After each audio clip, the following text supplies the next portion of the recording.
It's 3 minutes after 10 and a very good morning indeed to you. What a strange little conference this has been, and an important one. Tempting though it is to look away or to ignore that sense of sort of fatigued disgust that you feel whenever Suella Braverman starts blasting away on her various dog whistles. They're not even really dog whistles anymore. It's a hurricane. Did you know a hurricane of migrants is coming now? A hurricane. What will it be next year? A tsunami.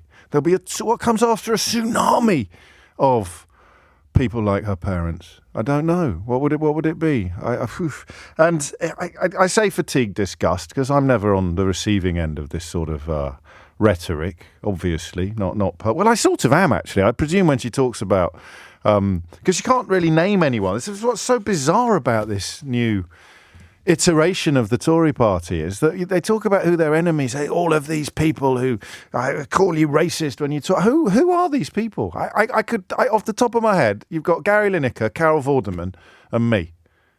Who else is there? And I don't have exactly what you'd call an enormous platform. I've got no complaints, but it's not an enormous platform. And Gary Lineker and Carol Vorderman don't even have jobs in the context of political broadcasting. Where is the I don't know, the anti-racist equivalent of the Daily Mail? What is it? What would it be? The Guardian? Come on. Just bizarre. And speaking of the Daily Mail today, they haven't really written it's a really odd speech actually by someone called Quentin Letts, who's a curious character. And the very, very first line of the coverage in the cheerleader-in-chief newspaper at the moment, the very first line of the article is, "Predictable voices will hate it." How many times have I said to you over the last few years that they are moving towards a space where every single thing they do will be designed not to improve anybody's lives, but just to annoy the people that they consider to be their enemies? In many ways, the first indication of this was all of the people who insisted that they still supported Brexit, even as it fell apart around their ears, because it upset all the right people. Do you remember that phrase? It upsets all the right people. I think we've all been tempted to use that phrase in some circumstances, but when it's actually a platform for government rather than just a pithy throwaway line on social media, you've got a bit of a problem. Why are you doing that? You have all the levers of government. What are you going to do with them? Oh, we're going to upset all the right people. And then you got I don't know if you remember, the Remainer-teers. Do you remember the era of the Remainer-teers? When people who were being shown daily that they'd fallen for the biggest crock of shocking amounts of sewage since time began, insisted that they didn't mind the fact that they'd been lied to. I don't mind at all that my life hasn't improved in any measurable way, and that the food that Jacob Rees-Mogg promised me would be cheaper is now more expensive than ever before. I don't mind at all, because look at all those Remainer-teers. I'm drinking Remainer-teers. And you sort of sat here and thought, everyone enjoys a little bit of Schadenfreude. Particularly vintage Schadenfreude. I keep a few bottles of Schadenfreude in my cellar at home and crack open the corks on occasion. But you can't live on... Man cannot live on Schadenfreude alone. So taking pleasure in the misfortunes of your perceived foes becomes not only ridiculous, but also downright dangerous when the source of your perceived foes' unhappiness is bad stuff happening to everybody. So they've all started saying, people who talk our country down. And this is what you do. You say this. You say, people are talking our country down. Well, I love our country. And you sort of think, well, if you love our country, why are you allowing this sort of stuff to happen to it? We've got 1 million vacancies across various sectors in this country. The NHS crying out for new staff. But we're going to make speeches about why we don't want people to come here. Why are you going to do that? Because it upsets all the right people. 2023, a hurricane of immigration. 2024, a tsunami. 2025, I don't know what comes after a tsunami. It does, of course, it upsets what Quentin Letts calls the predictable voices. But it's not a kind of, it's more of a, do you know, it's more like when you've got an incontinent cat that keeps peeing on your carpet and you keep thinking, maybe it'll stop. And yes, predictable voices will hate it. I wish the incontinent cat would stop peeing on the carpet. But it's so boringly unpleasant now. It's so predictably disgusting that you find your visceral reaction to it. I don't know that it's diluting. It's just pathetic. Does this stuff resonate now anywhere beyond the editorial floor of the Daily Mail and their increasingly desiccated readership? Does it still land? Numbers are coming down for the Tories, but they're still at 27%. And then you look at an interesting development. I'm going to allow myself a brief pat on the back for this. I wrote in my first book, How to Be Right in a World Gone Wrong, that in order to stem the decline in this country, the media had to step up to the plate and start being a lot more robust with blatant lies. They had to start, for example, playing politicians, comments made by their colleagues, and insisting that they account for them before you would persist or continue with the interview that they had been booked to do. Ideally, you would play recordings of politicians themselves. You'd actually play the tape of them to the politician and say, what the hell were you talking about? That's a little bit harder to arrange. But the idea that you can now see, as we talked about yesterday, secretaries of state, an actual secretary of state, standing on stage in front of the party faithful and talking complete rollicks is incredible. But because it has happened incrementally, we haven't really registered how serious it is. You cannot... listen, all politicians are liars was that hilarious refrain that the bloke down at St. Stephen's Green used to intone whenever a microphone appeared, to the incredible annoyance of broadcasters and the amusement, perhaps, of those of us who haven't really matured quite as much as we probably should have done by this stage in our lives. But I look back now and think, oh, you absolute plum. They're not all liars. And also, there are gradations of lies. There are little white lies. There are embellishments. There is people who are an économie with the actualité. And then there are barefaced lies. And then, of course, context becomes important. The question of where the lies are being told. So, at a UKIP conference, you'd expect loads of lies and you'd never be disappointed. But at a Conservative Party conference, you'd probably expect the worst lies to be confined to the fringes. And even then, you wouldn't expect the lies to be as egregious as Susan Hall claiming that Jews were frightened of Sadiq Khan, as she did a couple of nights ago. So everything is shifting. They call it the Overton window in the context of political leanings. But it's not just the question of shifting to the right. There's a shift away from observable reality. And it, of course, in many ways begins with Brexit and the fact that Farage is dancing around Manchester like a sort of superannuated member of Black Lace. That's relevant as well. That push pineapple, shake that tree. There is obviously something there, because not long ago, most Tory members would have quite rightly turned their noses up at his particularly pungent brand of jingoism and ignorance. But that's who the Tory party is now. And once they've embraced that, then I guess the lies will follow. And my God, the lies. It's actually incredible. And I don't know that there's any two sides to it anymore. You can say, well, Labour would be worse, and I'll give you a lollipop and tell you to stay away from scissors. But you can't, or I suppose you could say, well, there were no weapons of mass destruction. And you'd think, yeah, okay, that's absolutely relevant to a conversation in 2023 about a Secretary of State claiming that councils are going to stop you from using roads or limit the number of journeys you can make or whatever it may be. It's just bonkers. And finally, journalists are beginning to push back against it. On Newsnight last night, Victoria Derbyshire did an absolutely brilliant job, which listeners to this programme will be quite familiar with, the technique or the tactics. But better late than never, lads. Thank God the BBC has now caught up. Have a listen to this with what is she, the Secretary of State for Culture? Is it Michelle Donnellan? This is the only way you can do it now. But also listen to how blithely and how cynically the politician involved just sort of attempts to ignore reality and continue down a path of fantasy. In your speech today, you said something that really struck me. You said, we are the party of facts. I wonder if I could ask you to just have a little look at this, please. A government diktat to sort your rubbish into 7 different bins. What is sinister and what we shouldn't tolerate is the idea that local councils can decide how often you go to the shops. It's no wonder that Labour seems so relaxed about taxing meat.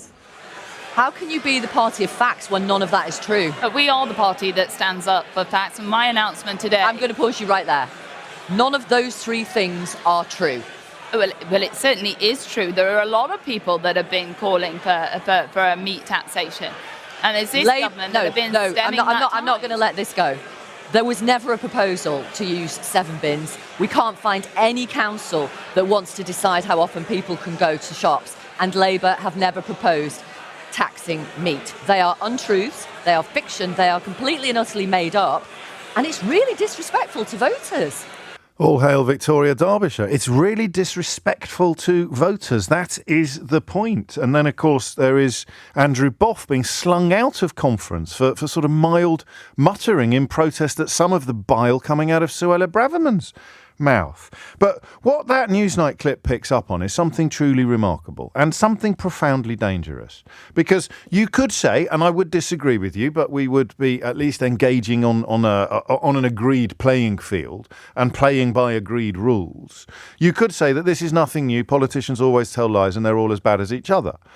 But they're not just doing that. They're standing on stage, and she's the Minister for Science and Innovation, I think. She's standing on stage and saying, we are the party of facts, even as they lie as a governing party in a proper free democracy has never lied before. That's not true, is it? Because Donald Trump, I suppose, was a governor. But anyway, they are claiming, not just lying, but they're claiming to be the party of facts. Now, that is cultish behaviour. It's possibly fascistic, but it's not just the lie. It's the claim that we are telling the truth even as we lie. That's just not normal. And there are lessons throughout history of these examples. It's not just the lie that is egregious. It's the claim that you're the ones telling the truth, because it's actually quite hard to argue. You will remember, I think, that Boris Johnson finally sort of fell victim to his own dishonesty, because that claim, nobody could know what was going on in my mind, that is actually, I mean, it's a tactic of coercive control. It's designed to allow you to essentially frame your own reality, which is at odds with observable reality. Ignore the evidence of your eyes and ears, said Big Brother in 1984. Ignore the evidence of your eyes and ears. That is the party's final command. And that's what they're doing now. Listen, I have touched on and tickled and flirted with the Orwellian comparisons almost for as long as I've been doing this job. Certainly for as long as I've been awake while doing this job, which I've got to be honest with you, was not for the first few years. I was kind of just going along with the flow. But since I've come to understand how things work, that line there of actually, I mean, and Orwell knows of what he speaks, doesn't he? The idea that you are now being told to ignore the evidence of your own eyes and ears, not just by the media, which wouldn't be that new, but by secretaries of state, by cabinet ministers. It's incredible, right? It is conditioning, writes Page. If they can condition people to believe the lies, then they can tell any lies they like. They've learned from Trump. It's as simple as that. They've seen Trump and they've seen Boris, and they've seen how few consequences there are. It's a great point. It's as if they're now experimenting, which is why Victoria, Derbyshire and others pushing back is so important. But it's also why, don't forget, they're setting up their own television stations.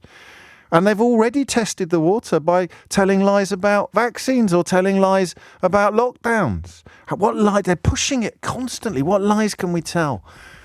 And then, you know, if they're worried about being called out for their lies, they're very picky and very choosy about where they appear. It's ridiculous that the Prime Minister hasn't appeared on LBC, one of the biggest platforms, the biggest commercial speech station in history, let alone in the country. Absolutely absurd that the Prime Minister wouldn't appear live on LBC prior to his conference speech. But he'll appear on GBB's probably, or a radio station owned by Rupert Murdoch. They're trying to create a media environment in which their lies don't matter. And I worry, hand on heart, and if you follow this programme closely, you'll know I can say this with both evidence and complete sincerity. I worry we've left it too late. What happens if the Tories lose the next election? Do you think they'll learn the lessons of lying, or do you think they'll think we didn't lie enough? I do not know. But I do know this. It's already 18 minutes after 10, and I've got a sense in the back of my brain that I've barely drawn breath, so I should probably pause briefly, remind you that this is officially a phone-in programme, and give you a quick heads up on what the question is likely to be when I've got to the end of my own fulminations and pontifications this morning, which is likely to be at around 10:30. So the number you need is 0345 6060 973, and the question I want you to answer is this. What has happened to the Conservative Party? And I want you to answer it from the perspective of someone who has voted for them, ideally quite recently.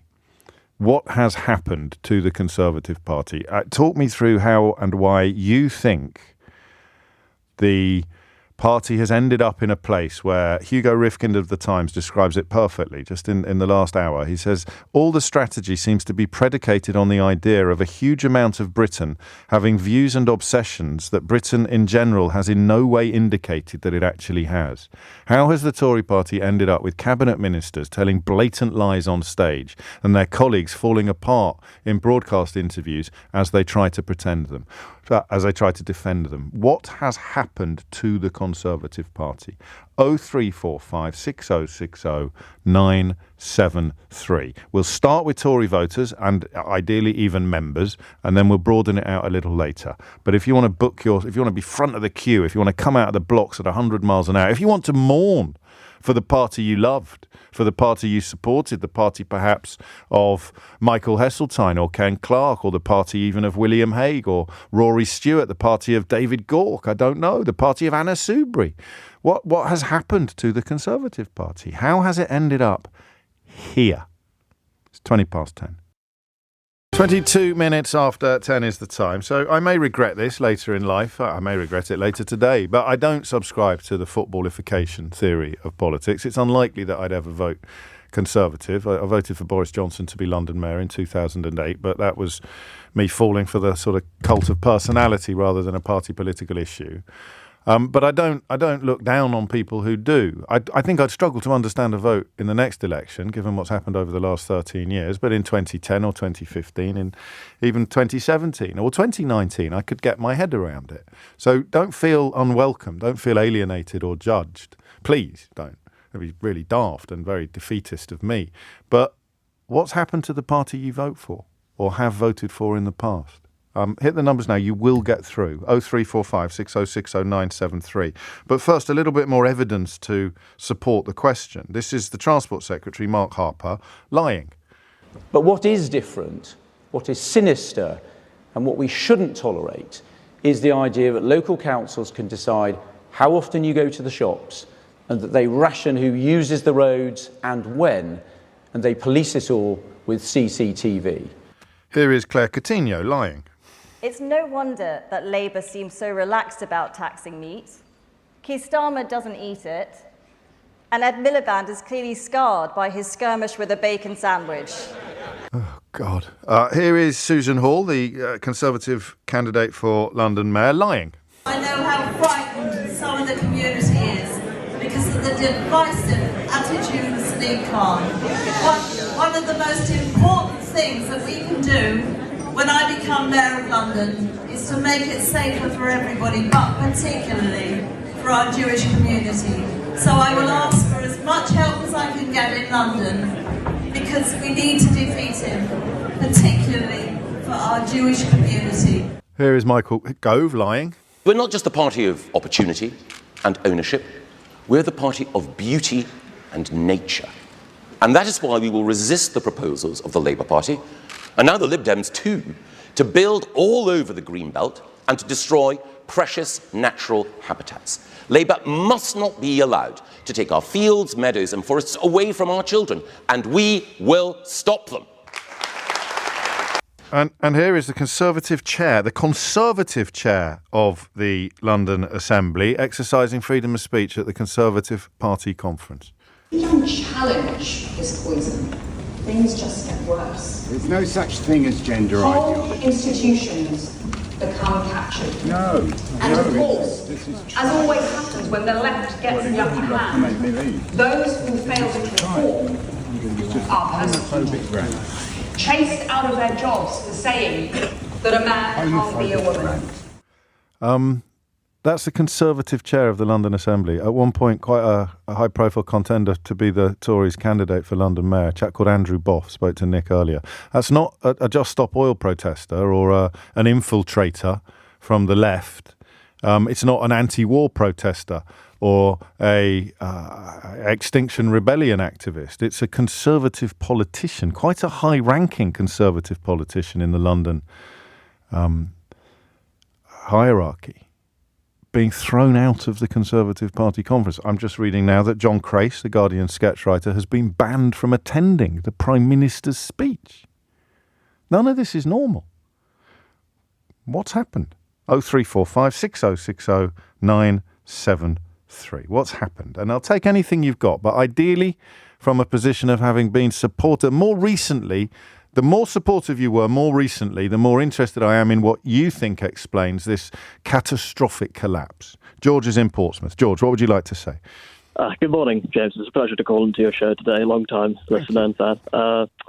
Well, I've been back in 2019. I only got engaged with politics, I was a teenager, and I found the populist rhetoric of Johnson to just be fascinating, and I fully supported the party at the time, and saw his ideas as very engaging and interesting. But, over the years, whether it be the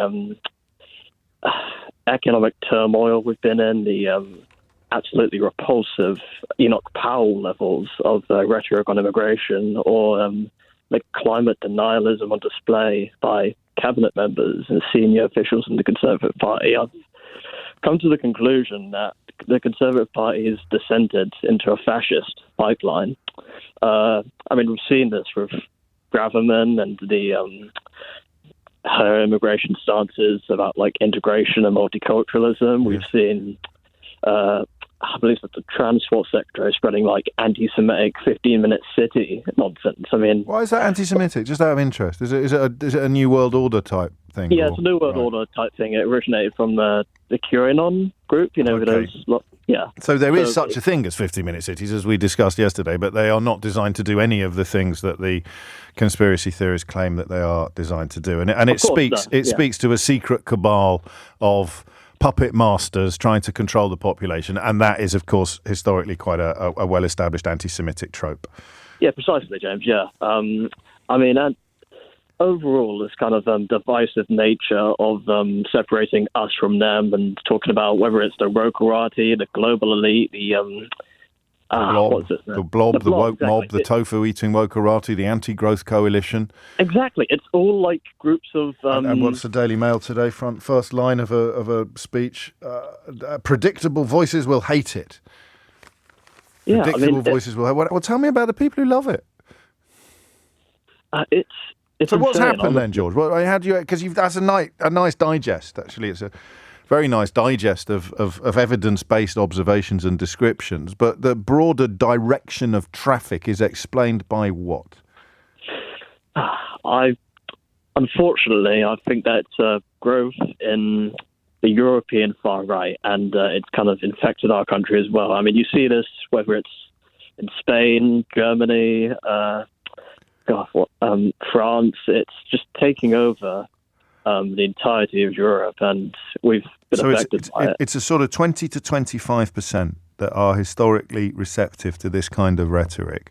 And I've seen Rory Stewart make this point, and he, of course, is better placed than most to chronicle the decline of a party that he was quite a senior member of until relatively recently.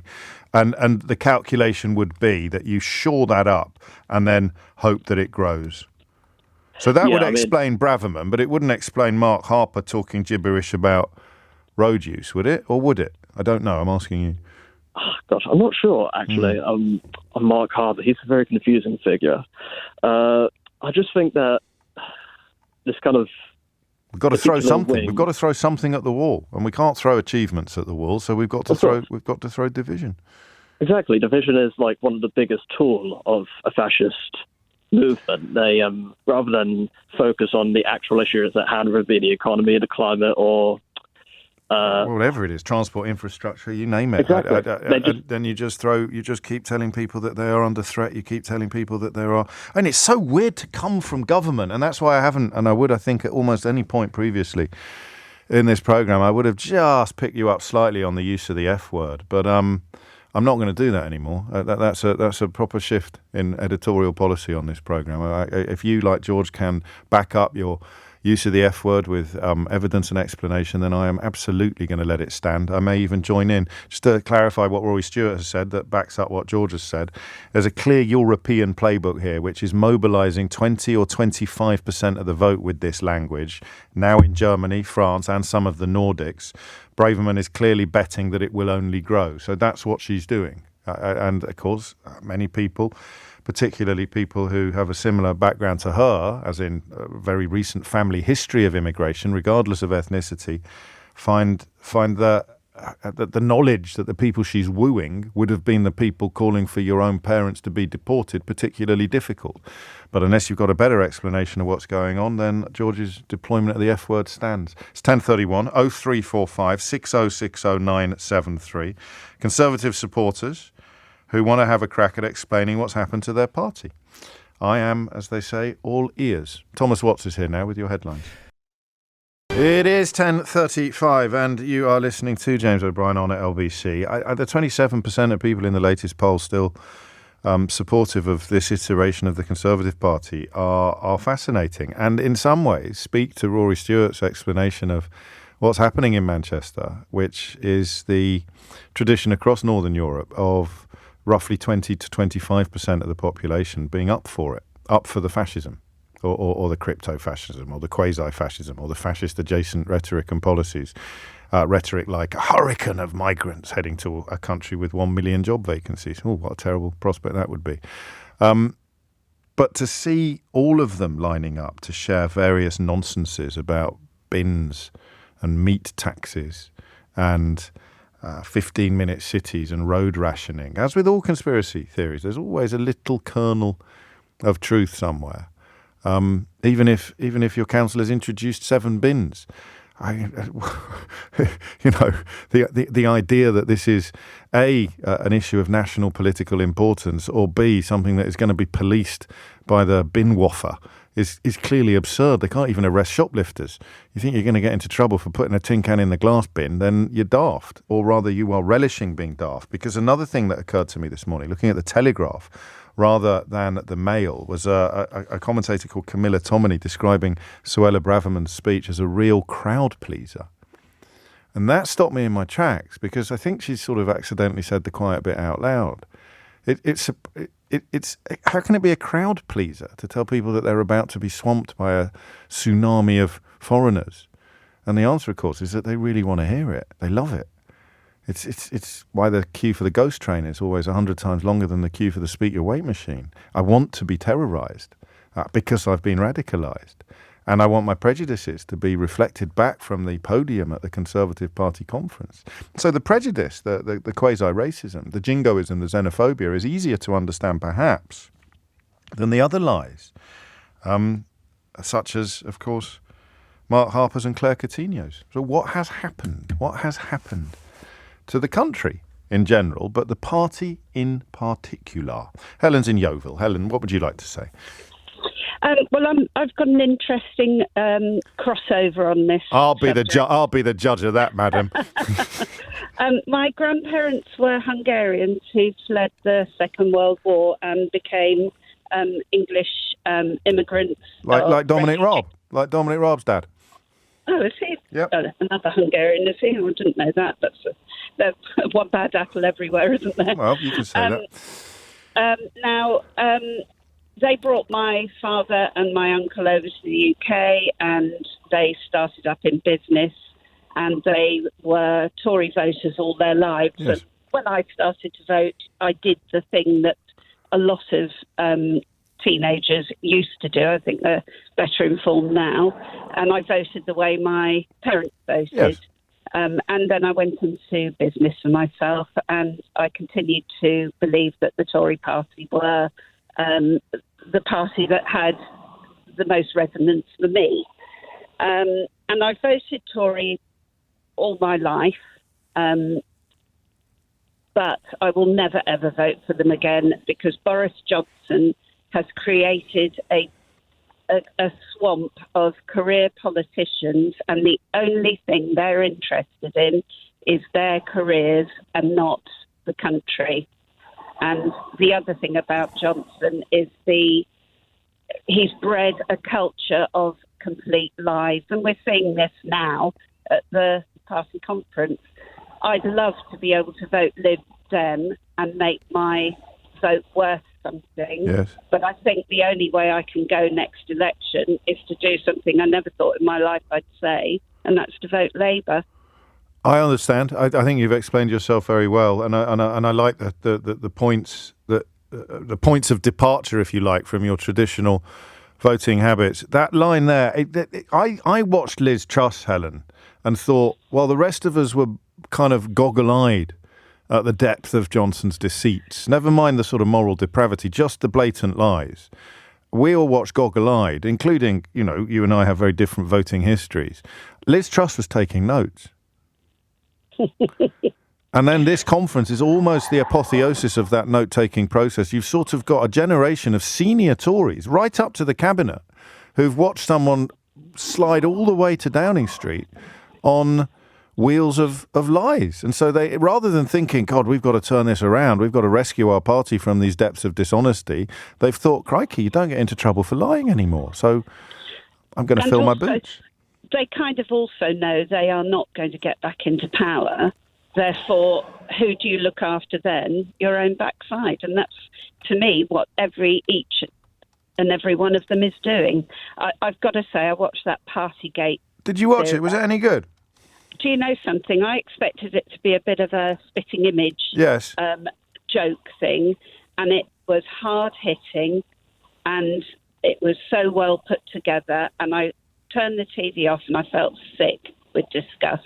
Gosh. I really genuinely did. Because, and there's more emerging today. I don't know if you've seen what Patrick Vallance has been saying about what was going on in Downing Street as we were sort of trusting them to lead us through that particular. I've got some good news for you, Helen. Actually, Dominic Raab's dad was from Czechoslovakia, as it was then, not from Hungary. My mistake. Excellent. So you don't have that fellow feeling. That's excellent. Thank you to Gabriella for reminding me of that, or rather correcting me. Helen, thank you. I mean, that is it, of course. But the mystery for me is why you're not more Helen. That 27% of people. So let's make a little list. So part of it would be I could never vote Labour in a million years because, and that's fair enough, I suppose. Part of it would be that, they're bound to be worse. Or how many of that constituency just like the lies? I always remember the caller years ago, and we've been pretty good at this. If you've been listening to this programme over the last few years, then you will be among the least shocked people in the country by what is happening and what has happened. Because it wasn't that long ago, was it, that Donald Trump came into this country on a tidal wave of Islamophobia that was being directed at our own mayor, our own elected Muslim mayor of London, Sadiq Khan, and a foreign leader was coming over here and attacking him and being praised and courted, nearly used a slightly inappropriate word there, by people like Nigel Farage, who'd insisted that when Barack Obama told the truth about what Brexit would mean, that foreign leaders shouldn't get involved in British politics. So the almost unimaginable scale of the dishonesty and the hypocrisy that Farage represents has now moved into the very heart of the Tory party. But you remember the caller who said, because we were doing something about the lies of Donald Trump, I think he was giving a speech and describing what was happening outside, and we had footage in front of us of what was happening outside, and it bore no resemblance whatsoever to what he was claiming. And someone rang in, I forget his name, but he's in one of my books, and he just said, I know he's lying, but I love it because it really upsets you and Sadiq Khan. It really upsets you and people like you and Sadiq Khan. I still don't quite know what he meant by that, but I can tell you that the front page of the Daily Mail today, reporting upon Suella Braverman's speech, and the top line, the single most important sentence is this: predictable voices will hate it. And they can't really tell you who they mean, because apart from Gary Lineker and Carol Vorderman, there aren't really many people with platforms calling out the madness that Helen has just described, with voices that are likely to be heard beyond their own sitting rooms. It's coming up to 11:15. Zoe Gardner will join us after this break to look at this hurricane rhetoric of Suella Braverman. She's an independent migration policy expert and a particularly useful guest because, of course, there are issues and problems to be addressed. But if they're not addressed internationally and intelligently, they get bigger, not smaller. And of course, the failure in this country to have a proper conversation about any of these issues is part of the reason why the space has been created for hideous rhetoric about hurricanes and the rest of it. Should I squeeze in Ian? I don't think I've got time, actually, Ian. So I'll come to you first. I'm probably going to stay with this right up until the point that Rishi Sunak starts speaking. But I will throw it open a little further on not necessarily having to have a history of voting Tory, although you can see why I prefer that. How many days a year do we say you can only ring me if you're a Tory voter, historically? It doesn't happen very often, but on Sundays I think it's really important. And the day of the Tory leader's speech at a Conservative conference where Tory politicians are being thrown out for exercising their freedom of speech is probably quite a good day to say, what do you, as a Tory, make of what is going on? It's 10:45. It is 10:48 and you are listening to James O'Brien on LBC, where we are just picking over the bones, really, of not just the Conservative Party conference, but the modern Conservative Party, a party which is unrecognisable from just a few short years ago, not just to outsiders or critics of the party, but also to members past and present. But I just want to step back for a moment. I saw a tweet by one of my favourite commentators the other day, which said, in the UK media, I'm never invited to speak as an expert with over a decade's experience of immigration policy research to explain what the evidence tells us about what works and what doesn't. I'm always invited on as one side of a debate on how to stop the boats. No wonder we get nowhere. And I thought to myself, well, there you go. That's easily rectified. We might not be the entirety of the UK media, but we punch above our weight, and so we will fix that now. Zoe Gardner is an independent immigration expert, and she joins me now without anybody sitting on the other side of the table shouting about how we should deploy giant hovercrafts or possibly electric cattle prods on the front of big boat. I don't know. 10:49 is the time. Zoe, I'm going to hand the floor to you, if that's all right, and you can talk us all through what you heard yesterday in Suella Braverman's speech and what you thought most significant and what you think the ramifications are for either of the two major parties. Thanks so much, James. Thanks for having me. I mean, I've got to say, it really is a great opportunity when you don't have to be just sort of shouting to make your point and be heard and actually get into the detail of this, because I think that's what British public deserve. And we deserve a whole lot better than what we got in that speech yesterday. Suella Braverman's Tory conference speech, which wasn't really the speech of a Home Secretary. It was a pitch for the leadership of the Tory party. But it benefited from the advantage of being Home Secretary, which means that she didn't have to address things that normally a candidate for the leadership would. So, for example, the longest NHS waiting times in our history, the fact that workers in the NHS were out on strike again this week, the fact that the cost of living is spiralling. These are the issues that, we would expect a hopeful for the leadership of the country to be addressing and talking about. But instead, of course, she focused her whole speech on talking about migration and demonizing migrants. So she opened it in this really despicable way. I think we've got a clip. One of the most powerful forces reshaping our world is unprecedented mass migration. The wind of change that carried my own parents across the globe in the 20th century was a mere gust compared to the hurricane that is coming. Because today, the option of moving from a poorer country to a richer one is not just a dream for billions of people. It is an entirely realistic prospect. Now, that could go down in history as the ultimate statement of pulling up the ladder behind you, couldn't it? This is a woman who is speaking with no sense of irony whatsoever, in the exact same way that people and politicians spoke about her parents' generation when they moved to the UK. And in fact, we should look at that, because we look back on the Ugandan Asians who came to the UK when they were driven out by Idi Amin. We look at the Windrush generation who came to the UK after the World War II and helped us to rebuild. And we look back on that and say that was brilliant. We built a future for this country that was worth having. We built the welfare state. We built the NHS. We did all of that with the help of those migrants together. But at the time, those migrants faced the exact same rhetoric from politicians just like Suella Braverman, right? We were being told at the time that it was very dangerous, that everybody from the Commonwealth, especially the black ones, were likely to come to the UK, and that we would then be overwhelmed and our infrastructure wouldn't be able to cope, and that we would no longer be, of course, a white country. And that was what was behind it then, and it's what's behind it now again. So what we need to do to fight back against this rhetoric is recognize that when the Windrush generation came, and when the Ugandan Asians came, and when Suella Braverman's parents came here, what we did with those migrants is we worked together to build huge infrastructure projects that made this country so much better for everybody, right? And we needed to do that.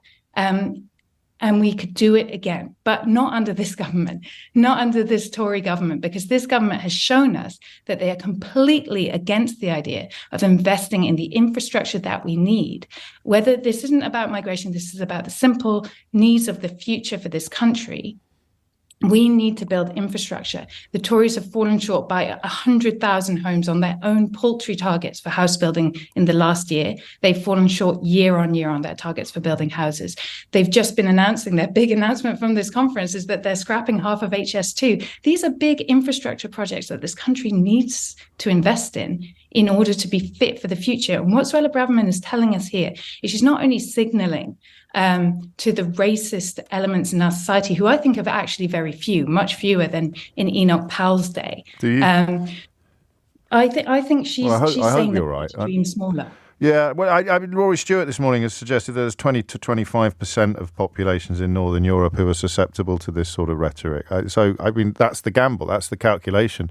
I'd hope you turn out to be right, and then I suppose other people will hope that Suella Braverman turns out to be right, and that constituency will grow. But what do you say to people who are not racist, but who are troubled by the pictures that she paints? And they are very intoxicating. They are very seductive pictures, which is why, Enoch Powell's name is still very much on the lips of politicians and pundits, and why Suella Braverman's rhetoric is so reminiscent of his. Well, I think that that's the vast majority of people in this country, right? I mean, the vast majority of people in this country are decent, they're warm, they're welcoming, they want to help refugees, they accept that migration is good for the country, but they want to feel a sense of control. Yes. They don't want to hear these insane, massive numbers being we've given up on numbers. It's hurricanes now. Hurricanes tsunamis, now, exactly. Nuclear explosions of immigrants. The paranoia that goes with this, and the fear that it's intended to generate is intended to make you think that this is the biggest issue in the country, not the NHS, not the cost of living. Actually, you should go out and you should vote at the next election based on the possibility of these scary numbers of foreigners coming, when the reality is, right? I mean, she talks about an increase in migration there. Actually, globally, about 3.5% of the population of the whole world is a migrant. That's pretty steady over the past decade. Is that right? We've not seen a significant increase. And the vast majority of migration happens within countries and within regions. And what we do in the UK is we actually stifle that. So we have deals made with African countries to control their borders, and erect detention centres and lock people up who are trying to cross their borders. Those are the same African countries that have in the African Union Constitution the intention to move towards freedom of movement for African citizens between their borders. So we actively work against the kind of migration that works best, which is regional circular migration around the world. We've abolished it for ourselves, and we work against it elsewhere in the world. What else? I don't want to run out of time, Zoe. What else caught your ear yesterday? Well, I think that it was really interesting when she turned her fire on Keir Starmer at the end, and I think we've got another clip there. The British people have no enthusiasm for Sir Keir Starmer. They know that he believes in nothing. They know that he will say anything to anyone and then change his mind at the first sign of trouble. Keir Starmer lacks the personality to lead this country effectively. Imagine what would happen if he became Prime Minister. Luxury beliefs would reign supreme. Britain would go properly woke. I do worry when I imagine what would happen if Keir Starmer becomes Prime Minister, as I think is likely that he will. And I think that insult will have really stung because I think that there's some truth to it. I think he does lack a bit of that vision and a bit of that personality that people want. And I think those people that we were talking about, James, those people who make up the majority of Britain who are decent, they want something to believe in. So I really hope that what a Labour government will do is not just what they've set out so far, which is the basic bare bones of a decent system. You have an asylum system, you process people's claims quickly, you don't keep them banged up in barges and hotels, you move them through the system, you protect refugees. That's the basics, and that's great, right? But actually, that's also the system we had that led us to this Brexit, to this Trumpization of our politics that led us to Suella Braverman. So they also need to think bigger and think further and look at, actually, one of the things that Braverman was right about was to question the Refugee Convention, not in the way that she did it, but in the sense that it has been, we have left it, as people who believe in protecting people around the world, we've left it, we've said, we've got that in place, my gosh, let's just hold that steady. And actually, we need to go much further. We need to recognize that far from what she's saying about these absurd numbers that are all made up, most people could never obtain protection under the Refugee Convention. They don't qualify.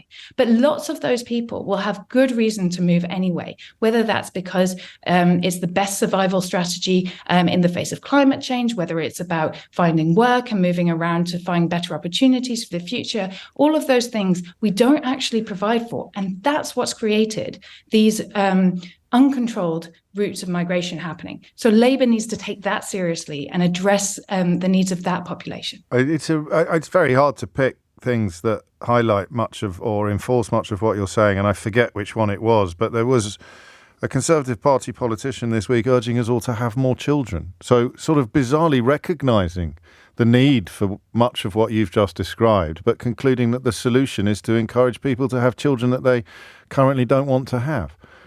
It's incredible. Yeah, right? It's fun that we're full and we can't take any more until it comes to, controlling the reproductive rights of, quote unquote, our women. Of course, the right women. Not the poor women who need benefits to support their children. No, down with them. A very small group of women need to be providing these kids for our future. More and more children until the point where they can't afford to have any more children, at which point if they accidentally have another child, of course, they won't get any help or support from the state for them. I just need to clarify a couple of things. Do you have a second home in Tuscany?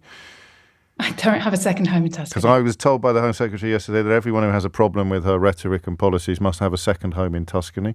And I think if we look at who's more likely to have second homes, it's probably the Tory politicians we've got right now, or the billionaires who have got richer over the last 10 years of Tory government in this country, whereas the rest of us have all been getting poorer. And the final question is, do you know what a luxury belief is, Zoe Gardner? I think a luxury belief is the belief that we don't need to tax corporations any higher. A luxury belief is the belief that we don't need to tax inheritance or wealth. That's the kind of luxury belief that the luxury class actually hold. And a human rights belief is one that we're all equal, that we should all stand together and we can all build something bigger for our future, and we need to invest in that. I've enjoyed listening to you, and I've enjoyed it even more than I would have done if there'd been somebody else on the other side of the studio shouting about, I don't know, Jewish space lasers or whatever the rhetoric of the week may be. How can people follow your work more closely, Zoe? Thank you, James. Thanks so much for having me on. You're very welcome. You can see Zoe as she tweets as Zoe Jardiniere, which is the French word for gardener. You see what she did there? Yeah, it's very, very... very cosmopolitan. It's 1 minute after 11. You're listening to James O'Brien on LBC. It is 4 minutes after 11, and it's a very strange moment in British political history. A lot of people citing the ghost of Enoch Powell in reference to Suella Braverman's speech yesterday. In my view, quite fairly. But of course, the kind of notion that sort of attitude had sunk into the background was quite seductive until about 2014, 2015. I guess until Farage, who's often cited Enoch Powell as one of his heroes, until he appeared on the political scene and prompted the rolling out of various red carpets, up to, of course, and now including the Conservative Party conference. But that's as old as time itself, isn't it? The othering. I just thought Zoe was a very refreshing voice, and I hadn't clocked that. I think partly because I'm very much a creature of this environment, I hadn't clocked how important it is to listen to people who know what they're talking about without leavening out the conversation with people who don't. People who are either indulging in the deliberate deceptions or people who are motivated by things other than a search for a solution. They're motivated by personal ambition or bigotry and prejudice. So we probably will do more of that in the future. I've certainly a lot of support coming. And the lady on right now should be the next PM. Everything she said made sense, especially about working together to make the country better. And that last line there from an unsigned text brings us back to what has been going on in Manchester this week. Working together to make the country better. I don't think you have seen a tiny glimmer of working together to make the country better. You've seen a Tory politician thrown out of a Tory conference for objecting to a Tory speech. You have seen a Tory mayor expressing in the strongest terms, and terms that may yet get stronger, his outrage at the axing of the HS2 link. Do you know what's going to happen now? In many ways, this sums up the marriage of comedy and spin that typifies the modern Tory party. There is going to be an HS2 link from London to Manchester. But at Birmingham, it will move on to normal rails, which means it won't be HS anymore. But it will technically, according to them, still be HS2. So you'll be able to leave Euston and get to Birmingham in double quick time. And all of the freight capacity will be freed up, if you like, by the shift in track.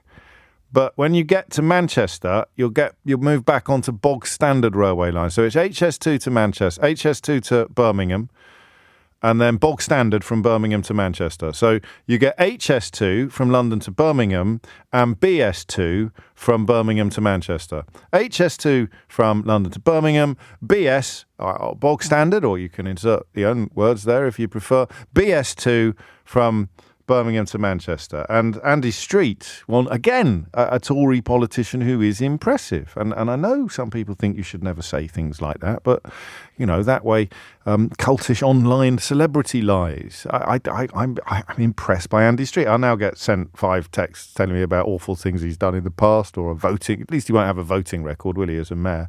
But he sounds like someone who knows what they're talking about, just like Zoe did a minute ago on the issue of immigration. And he is so cross, so unhappy about the situation regarding the axing of HS2 that there'll be an awful lot of eyes on him when Rishi Sunak completes his speech today.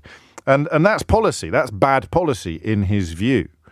Bad politics historically involves backing the wrong horse or making silly decisions. It's new in this country to see lies of this scale on the conference stage. And I am returning now to the question of what's happened to your party. If you are historically a Conservative voter, what has happened to your party? How do you explain it? Not so much the ranting rhetoric of Suella Braverman, because I think, as we've just been reminded, that is as old as the new, as the hills, but the normalisation of blatant dishonesty. How has that happened? And did you think, as I did, that Rishi Sunak might actually do something about it? I don't know why I thought that, just naivety. Astonishingly damning evidence at the COVID inquiry about him completely ignoring medical advice when he announced his Eat Out to Help Out scheme. I remember saying at the time, this can't really be a good idea, can it? This notion of making us all go and sit in a restaurant together when we spent the last few months being told that we've got to stay really far apart from each other. And if he had asked for medical advice, he'd been told it was a stupid idea. But for a while, that was his lap of honour, wasn't it? So it was his endless lap of honour, arguably a lap of honour that got him into, wasn't quite pole position for the leadership of the Tory party, because, of course, he originally got beaten by the woman who subsequently got beaten by a lettuce. But here we are, on we go, 10 after 11. Ian's in Loughton. Ian, what would you like to say? Thanks, James. That's the first time caller onto your programme. Welcome aboard. I've been Conservative voter since 79. Thatcher was my first one. She was your gateway drug. Well, family was always blue. Fair enough. So it's just a progression, but having been through Labour in the late 70s, yeah, fair enough, wasn't too much of a no-brainer. Indeedy. I think it's just a remarkable lack of talent at the moment in the Conservative Party. They seem to be going down some very dangerous lines, which I don't think are really thought. But I think basically when we had Corbyn in the Labour Party and everyone was worried about momentum getting back in and influencing the Labour Party, I think at the same point in time, large amounts of UKIP were moving into the Conservatives. Hey, that's a good point. And I don't see, and having seen quite a few generations of Conservative politicians, I have to look at the current lot, just think remarkably talentless. Well, it was worse. George Eustace was a UKIP candidate. So was Priti Patel's dad at one point. Yeah. So it was probably happening a little bit more in plain sight than we allowed at the time. There's a trend that's gone on, and I think in some way there's a lot of evidence that when New Labour got ideas off the Democrats in America as to how to win elections, I think the Conservatives have been tapping into, what passes for the Republican Party in America. Well, you mean MAGA, don't you? Dangerous. You mean MAGA. You don't mean the Republican Party of Ronald Reagan or even George W. Bush. You mean Donald Trump, and that's the scary bit because he is just a liar. That is, well, obviously he's also he's got various other sobriquets that we can add to his name now. But it is, so I'm still scared of going there, Ian. I've allowed the F word on the programme today, but they're deliberately lying because they're testing the water to see what they can get away with. Would you go that far? Well, they're either doing one or two things. I mean, sometimes the policies which are coming out with, but I think the rhetoric's dangerous. I think sure. Suella Braverman is, there's still people in power there in the Conservative Party that thought Liz Truss is a good idea. Well, that's the other mad thing about this. We haven't even touched on that. It's as if they've sort of invited Eddie the Eagle to come and give ski jump lessons a year after he was in the Olympics. Well, the thing is, those people are still in power, whoever they may be. They're sort of men in grey suits and everything. Yes. But they're either, and a worrying trend that I sort of heard the other day, I think I've heard it on LBC, was that MPs used to have something like 3 months allowance. Yeah. Or if they lost their seat at an election, or did they not go and vote through some sort of extension, so we now get 6 months? I don't know. I think a lot of MPs have probably. I think a lot of Conservative MPs will probably think, well, we're toasting the next election. We're now looking for a leader. So this is almost the rally for the next leaders, and in fact the papers are playing along. As I suggested yesterday, I think they'll fall in behind Kemi Badenoch, and the Mail reports today that she's the bookies' favourite. And it's almost as if there's not a country to govern, let alone a country in various flavours of crisis at the moment. That's the bit that's actually offensive, isn't it? The bit that sort of says, no, sorry, I'm the Home Secretary. It's more important for me to whip up the Tory base than it is to address, for example, the shoplifting epidemic. Well, what I don't like about that is the fact that she starts talking about multiculturalism in the country, and it's a dangerous road to go down, because how would that sound? I don't know. I'm a 63-year-old white Conservative voter. Yes. I haven't got the lived experience of other sections of society, but how would somebody from West Indian background or Indian background who's been across here 40, 50 years, etc., start feeling about comments about multiculturalism? It's a very good question. It's a very good question. It's what you're saying about people from outside the country coming in for whatever reason, and if 1 in 25 are coming to get their feet wet in Calais and make it across on a boat, but 24 out of 25 come in with the full blessing of the government via an airport, Eurostar, or on a ferry. Sure. Then that point is, do you want to direct your comments towards that, which is worrying people, and is people see where could it go? Yes, of course. But at the same point in time, how does that affect multicultural people? Of somebody who might have come across on a Windrush generation, now a grandparent. Yeah, and you've been told that you are. Well, no, but they distinguish, don't they? There's a hierarchy. So she is evidence of integration working, and then areas where integration has been less successful are proof that multiculturalism hasn't worked, because if you move here, you must behave exactly as, quotes, we, end quotes, do. I don't know where they're going on it. It's a very, very massively complicated subject to get into when all they want is quick sound bites to get across. That's what you're getting. That's what you're getting. What are you going to do then? Are you going to surrender your lifelong loyalty to the Tory party, do you think, or are you keeping a watching brief? I'm not too clever on Labour. No, fair play. I couldn't see. 79 when you went with Thatcher, and 97 being probably the two most significant elections of our lifetime. 97, a lot of people underestimate the role played by Tories who stayed at home. Well, I did actually, because I didn't get. It was twice I didn't vote. Yeah. One, I was done on holiday, didn't do a postal vote. It was a Conservative landslide. Fair enough. And the second one was a 97 where I didn't vote, but I live in Woodford, Loughton area. It's Winston Churchill's old seat. You put King Kong up with a blue rosette and he's going to win it. Even this lot couldn't blow that lead.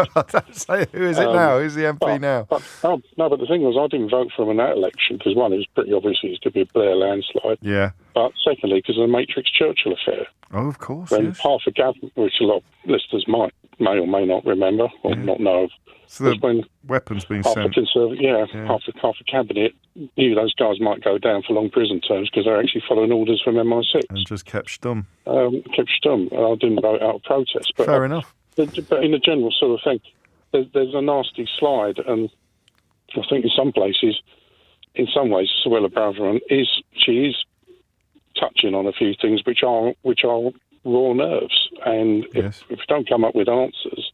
But they're not trying to come up with answers. This is why I thought Zoe Gardner was such a good guest. I've got to crack on because it's 11:17 already. But that's the point. They're not coming up with answers. They're just competing about who can shout the loudest about how awful it all is. And that's why words like hurricane creep into the conversation. You're right. They excite the raw nerves, but answers involve conversations and compromises and hard truths sometimes.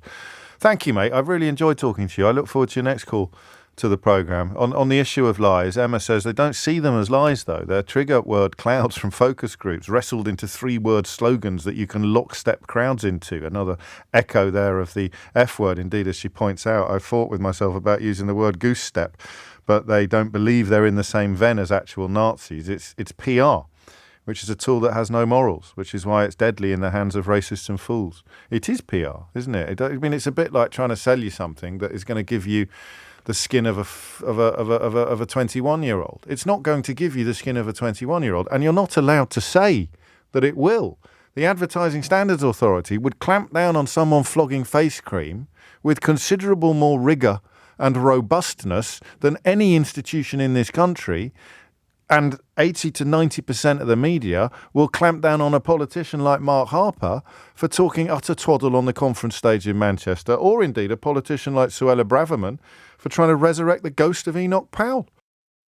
It's 21 minutes after 11. You're listening to James O'Brien on LBC, where we continue to contemplate the curious condition of the modern Conservative Party. The number you need if you wish to contribute to the conversation is 0345 6060 973. And this concludes the brief outbreak of professionalism on this programme. I'll now return to my usual umming and ahhing and squeaking and squealing and interrupting to the point of enormous microphone manipulation. That gets Keith very upset. Microphone manipulations and endless interruptions. First, though, a quick trip to Pedant's Corner, which is a much friendlier place, I have to tell you, than Idiot's Corner. You can't resurrect a ghost, James. Is that true? I mean, I guess not. Well, what at the point of No, you're right. I take that back. What's she trying to resurrect? She's just trying to resurrect Enoch Powell, the spirit of it. No, you can't really resurrect a spirit either. 22 minutes after 11 is the time, and Andy is in Portsmouth. Andy, what made you pick up the phone? Hi, James. Hello, mate. Well, I've only ever actually voted once in my life. I'm 41 years old now. Gosh. And it was at the last general election. And there were two reasons why I voted the way I did. One was for Brexit, and two was for the fact that I own a small business, and the Conservatives have always been played as the friend to the small business person. But after the recent, what with COVID, Partygate and all that, yes. I wouldn't vote Conservative again if my life depended on it. Why not? Well, you don't gloss over it, because COVID, Partygate, you got the Brexit you wanted, didn't you? Well, did I? Again, it was. I was something was mislabelled. Yes. Shall we say? Yeah, fair enough. If it was PPI, you'd be entitled to compensation, and LBC would be full of adverts giving you phone numbers to ring. But unfortunately, politics doesn't work like that. No, it doesn't. I don't think anyone's got the Brexit that they wanted. Even hardcore Brexiteers now saying, "Well, no, maybe it was wrong." It was just Boris Johnson's a good salesman. Yeah, very that's good all point. it came down Absolutely to. right. Yes. He could sell ice to Eskimos, but now it's I like I said, I would never vote Conservative again. I made this decision a couple of years ago actually after the whole Partygate thing came out, and I was like, how dare you stand at a rostrum every day telling us that we can't see our friends, we can't see our families, we can't go out, we can't live normal lives, and yet you're basically living your best life in the basement of Number 10. They really were. And of course, all the newspapers, all the right-wing newspapers, and sadly quite a lot of broadcasters as well, were queuing up to tell you, Andy, that you didn't care about Partygate, that nobody cared about it, and that it was all an exaggeration or a witch hunt. It was a witch hunt, wasn't it? Was work meetings, and that was it. And Boris Johnson was the best thing since sliced bread. I think that affected a lot of people, actually. But it makes it even more surprising that you've still got the 27% support in place. I guess getting rid of Johnson would have, for some people, that would have been enough to get rid of the stench that you described. So why for you did getting rid of Johnson not bring you back into the fold, as it were? I think because it wasn't just Johnson. It was like the Matt Hancock scandal, the contracts, the PPE. It was the waste of money, people dying. The NHS has been stripped to its bare bones for years, and it's I think, like myself, a lot of people have just had enough. Like the whole, everyone's banging on about HS2 and the billions it will save by not doing it. Okay, so where's that money going to go? Where's all the money that we are supposed to be saving by not being part of the European Union again? The ads for the run-up to the vote for Brexit was, we will save £50 million. It was either per day or per week. Yeah. Where's that money? It was 350 million a week, wasn't it, on the side of the bus? Yeah. So 50 million per day. Yeah, what could you do with £50 million per day in the NHS? Presumably quite a lot. Yeah, exactly. So, no, I'm not saying that. I am going to vote Labour in the next general election. I'm not saying I've got 100% faith in Keir Starmer, because, no one does, mate. I think he's a bit of a yes man. Yeah. I think if he had any common sense and he really wanted Labour to win, I think he should hand the reins over to Angela Rayner. Do you really? That's Yes, that's quite a journey you've been on, isn't it? I think Angela Rayner, she's what, she's young, she's a go-getter, she doesn't take any rubbish off of anyone. You're absolutely right. On the other hand, she would frighten the horses, so other swing voters would be more perturbed by her than they are by Starmer's apparent sort of timidity. She's almost too much of the things you've just described for some people. So carrying a Ming vase across an ice rink, which is what the Labour Party is doing at the moment, is arguably he's a better man for that job, the Ming vase carrying mission, than Angela would be. The thing is, what I think, Angela Rayner is what this country sorely needs, because some people will look at her and go, she's a bit Maggie Thatcherish, just with a red ribbon instead of a blue ribbon. I like that. I don't know that she would. Well, no, she probably wouldn't. But you mean strength? You mean strength of conviction, let alone strength of personality. She has the will to get things done and do what's right. And I think what's right is, I'm not going to bore you with HS2 or the migrants or anything.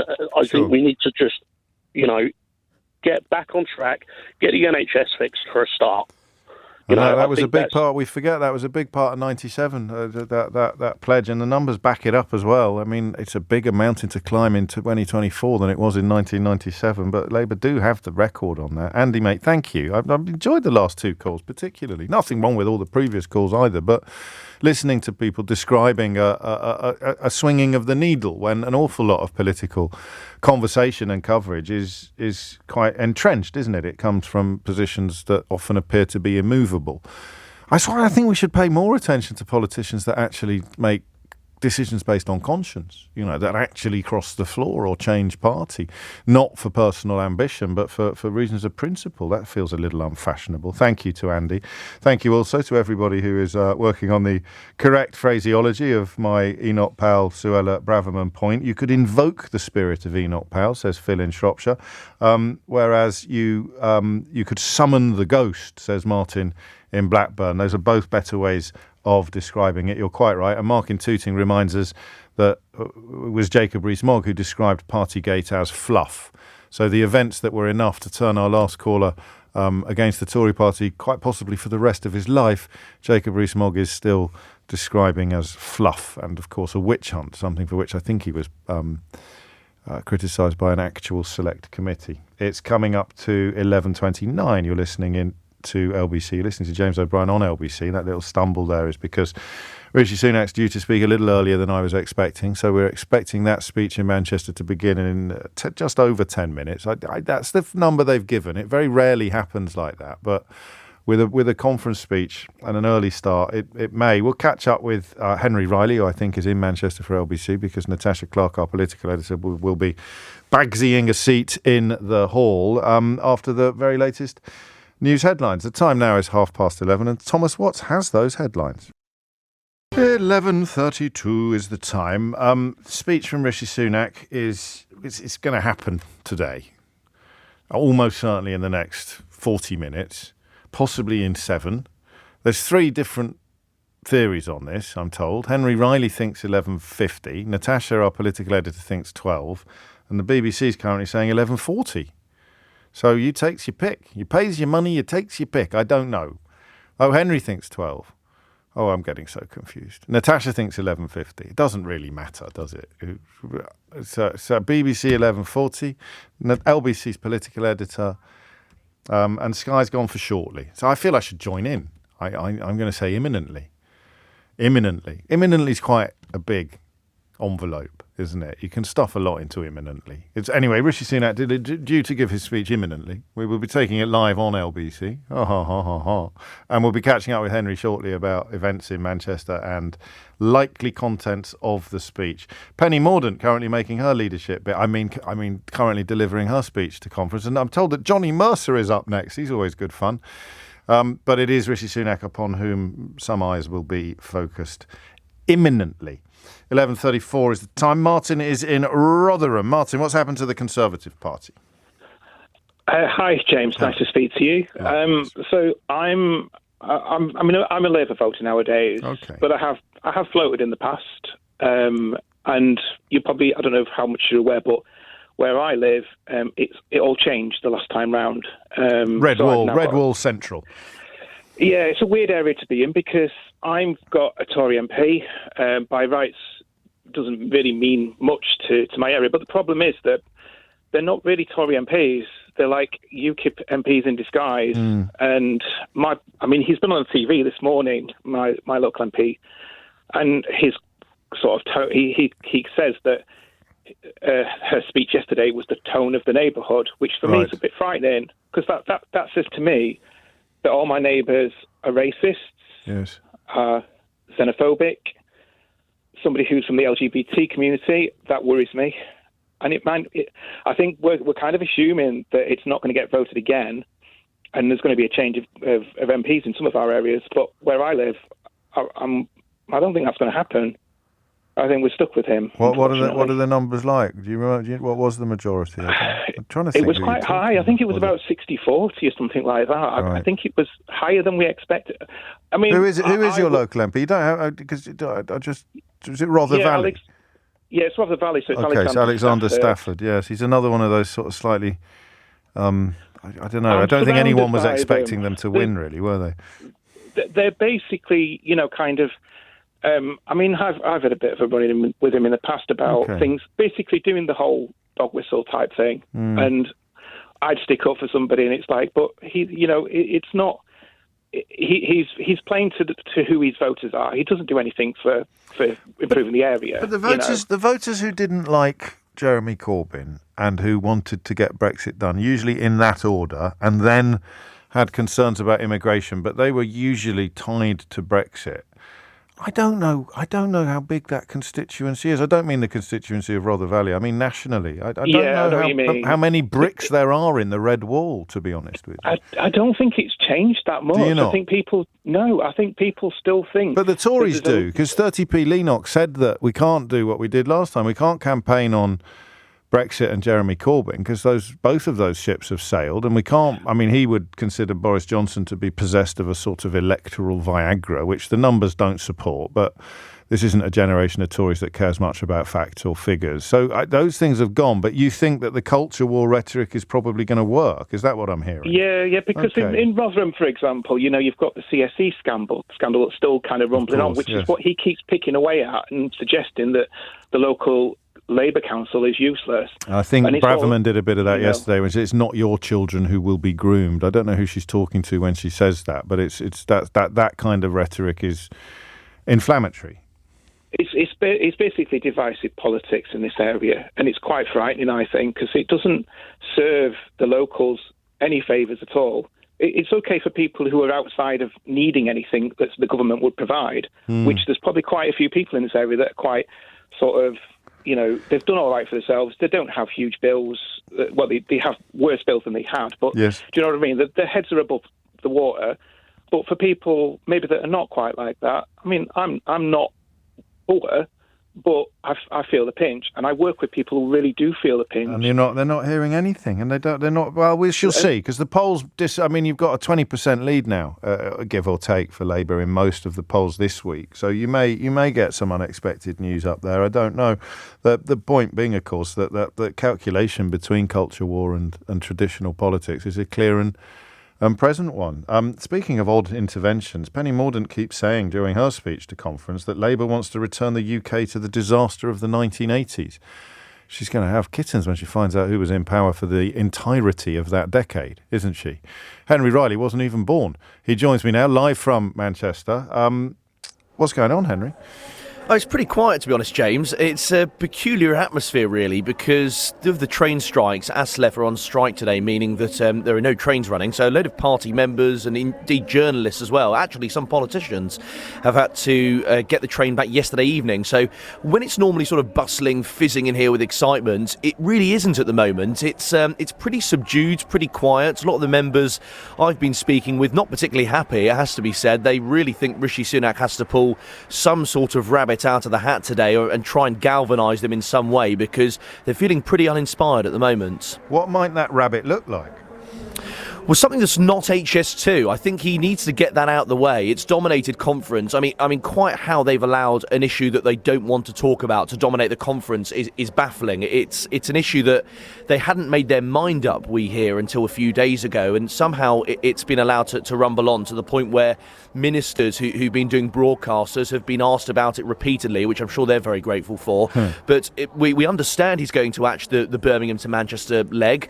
That's on a pure aspect because of cost, but the Prime Minister will also add in that he wants to improve connectivity between east to west and improve connectivity in the north in other ways as opposed to just from Old Oak Common, although we hear that is now off the table. It is going to go from Euston. Yes, Old Oak Common, that idea that was floated did not go down particularly well, so they've decided to ditch that.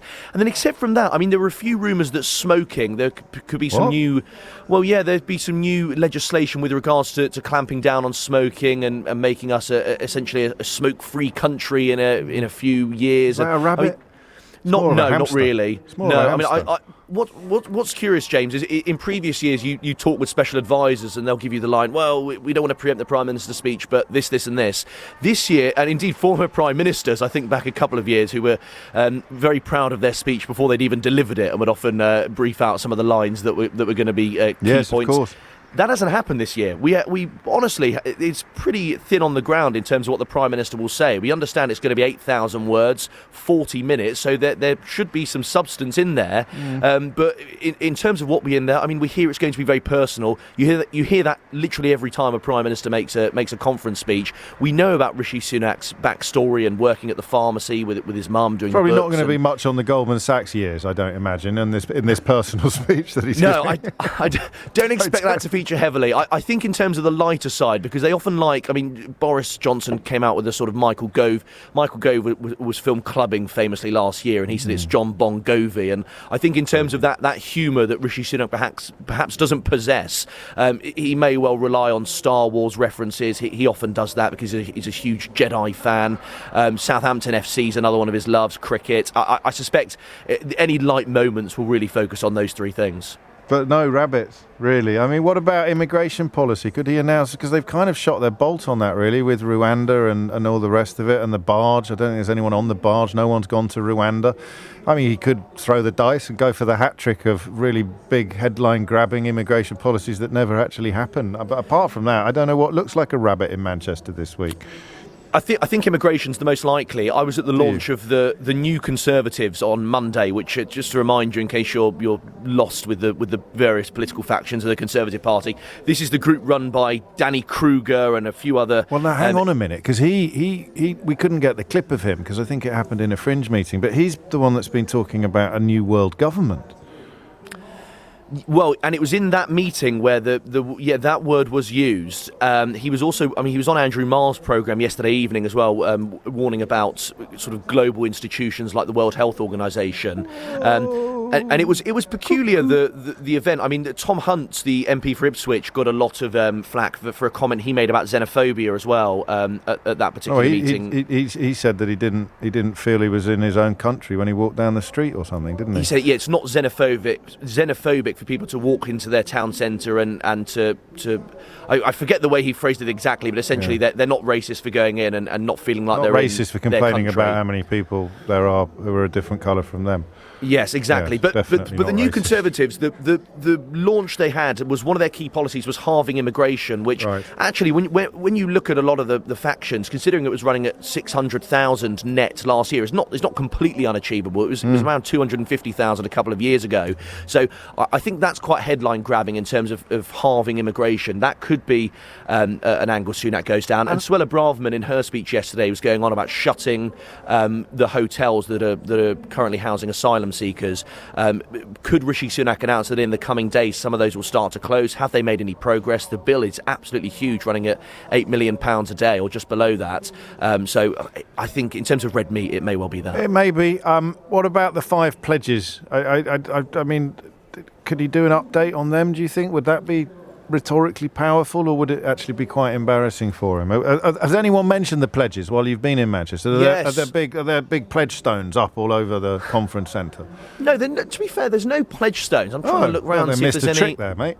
I'm right by the Conservative shop, and I've been keenly watching what's been coming and going. They've got all the memorabilia. But what's selling quickest, do you think? What's selling like hotcakes? Well, Greg Hands said that the Keir Starmer flip-flops had sold out, but Natasha Clark and I had a look earlier, and they're fully stocked. So there you go. That's the Tory party in a nutshell, mate.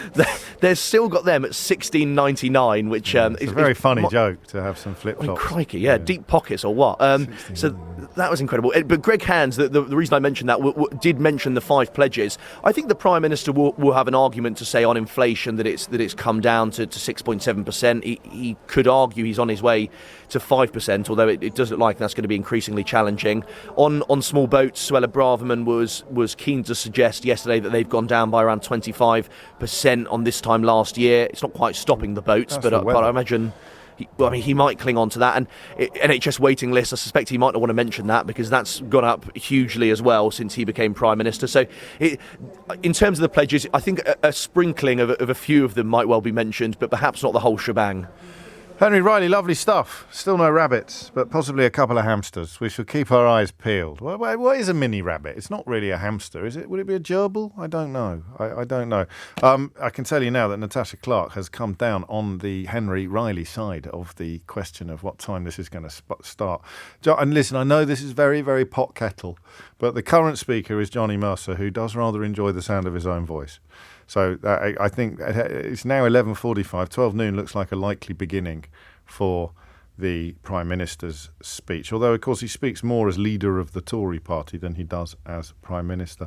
My favourite ever? Have you got a favourite ever? It's got to be Theresa May's, hasn't it? That was just it was unbelievable. So she came on doing the boogie. That's the bit that Keith remembers. And then she started coughing. And you've caught me a couple of times. Think of all the years that I've been bombarding you with my balderdash every morning. And there's a couple of times when I've had a cough, right? And I've told you that I've got a cough, or you've seen me take a sip out of my enormous mug, or I've had to kind of press a button. I've got a button. It actually says cough on it so that I can cough without annoying. But that cough of Theresa May's, that was like an anxiety dream, not a cough. It's every sort. Oh, it was absolutely terrible. And as that unfolded, letters started falling off the backdrop behind her. It was truly incredible. It was like the denouement of a film, as opposed to a speech from a politician. The letters falling off the backdrop behind her, a terrible cough. Philip Hammond gave her a strepsil, and then a prankster got up on stage and gave her a fake P45. It was disaster after disaster after a disaster. And it was only 6 years ago. And in those 6 years, the Conservative Party has been on such a journey that yesterday, instead of chucking out a prankster that had handed the Prime Minister a fake P45, they chucked out the Conservative leader of the London Assembly. 10 to 12, you're listening to James O'Brien on LBC, and we are contemplating the state of the Tory party and waiting for the leader of the Tory party to mount the conference stage in Manchester and deliver his speech, which may, of course, be his final speech, as his final conference speech as leader, or his last speech, at least before the next general election. Some people expecting it to unfold roughly this time next year. In fact, I think that's where most of the clever money is. Is Theresa May's legacy to politics in this country that conferences now have digital signage behind speakers instead of pinned up letters? It might be. I mean, I can think of worse legacies, but also that can go wrong as well. I've always got digital signage surrounding me. I've got digital signage to the left of me, digital signage to the right of me, digital signage behind me, and digital signage in front of me. And it can sometimes go wrong. It can also be hacked or sabotaged. Keith could put all manner of obscene imagery behind me as I share my daily thoughts with you, but obviously he would never. What did we just do? He would never do such a thing. Back to the question of what's happened to the party. James is in Brittany. James, what would you like to say? Hello, James. Hello, James. Basically, it's been taken over, and in a very similar way to the way the Republicans are being taken over by the Tea Party using Donald Trump. Yes. Watching Nigel Farage yesterday around the conference, he's got what he wants. Basically, UKIP aren't in power officially, but they might as well then again, they might as well be. I suppose we should be careful what we complain about, because, UKIP in power, but not him, I suppose is better than UKIP in power plus him, or thereabouts. But what about the length? I mean, does that mean that a lot of these politicians... I think his wife's just come onto the stage. Yeah, let's have a listen. I'm going to have a listen to what Mrs. Sunak has to say.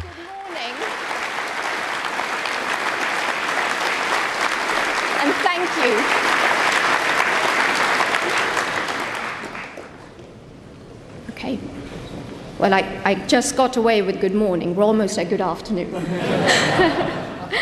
yes, you're absolutely right. I'm not on the agenda for today. A bit of a surprise addition, shall we say. And a surprise for my husband too, who has no idea what I'm going to say. When I told our lovely girls, Krishna and Anushka, about being here today, they were also quite surprised. But look, the reason why I'm here is really quite simple. And it's because Rishi and I are each other's best friends. We're one team.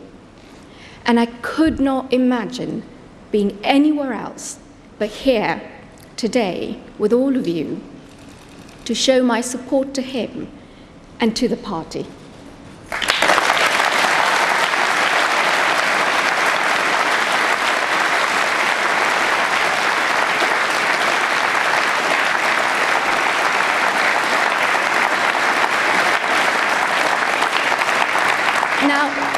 As you'd expect, there's been a lot about Rishi in the media, about who he is, what he likes, what he doesn't like, what motivates him, and so forth.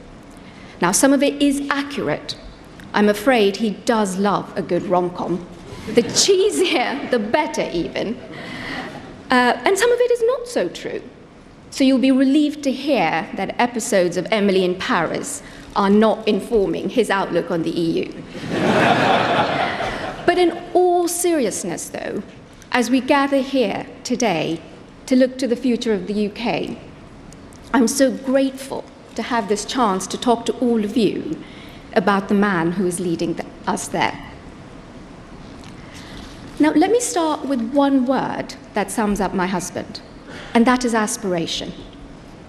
Aspiration runs through his DNA like it does this party's. Aspiration is what drove his family many years ago to move to the UK. And aspiration is what drives Rishi to build for a better country and a better life for all our young people to look forward to.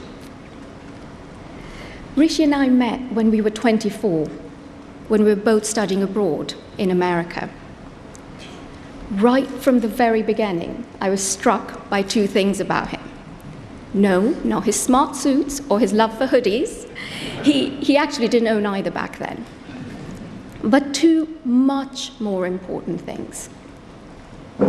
His deep love for his home, the United Kingdom, and his sincere desire to ensure as many people as possible have a chance to have the opportunities he was lucky enough to have had.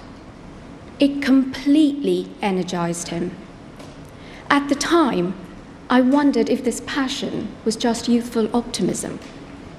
Today, I'm not sure youthful optimism is a term you can still use about a man in his 40s. But Rishi's energy and passion for the future of this country are as strong as ever. That is why he has been a lifelong Conservative. That is why he entered You are listening to politics Akshata almost a Murty, the decade wife of Rishi And Sunak, that is speaking. why it is the I'm not sure greatest why, honour but imaginable speaking to the for him to Conservative be Party Prime conference in Minister, Manchester. leading the country and the party he loves. Seriously.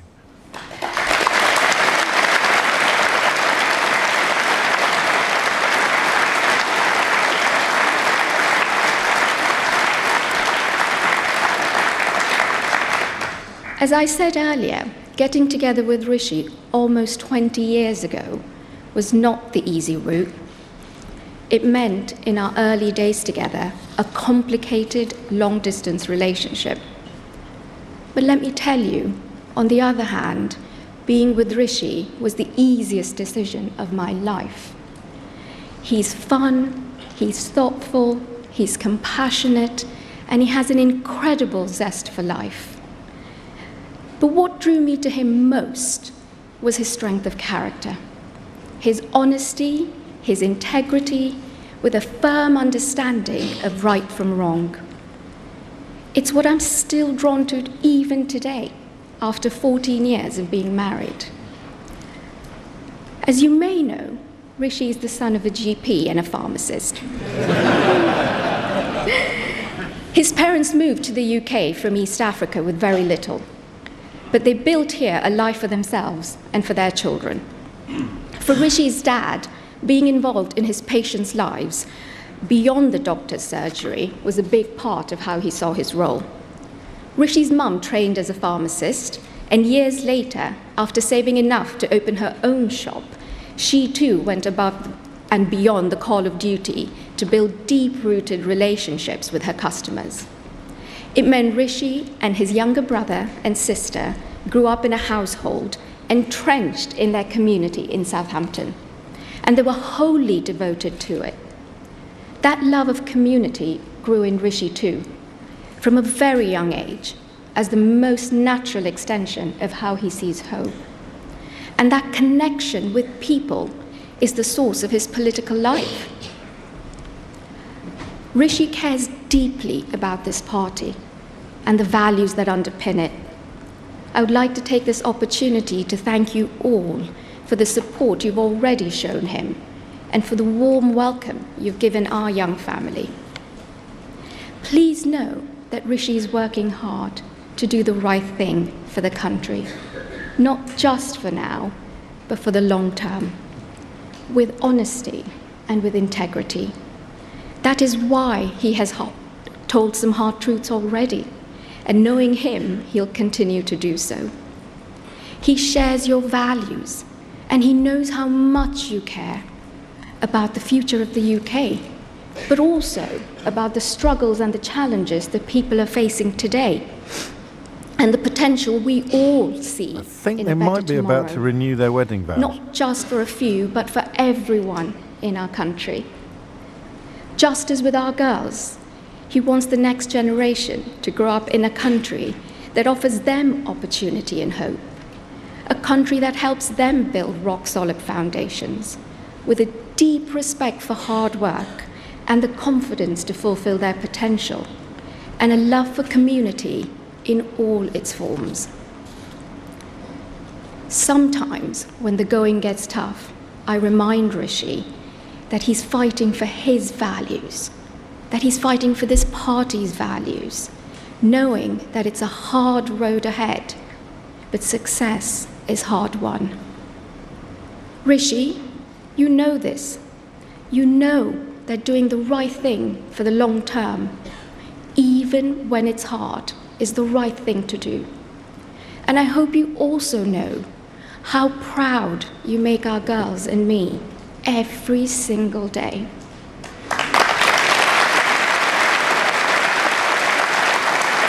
I'm sure that when the going gets tough, the tough get going. She's giving him tough information.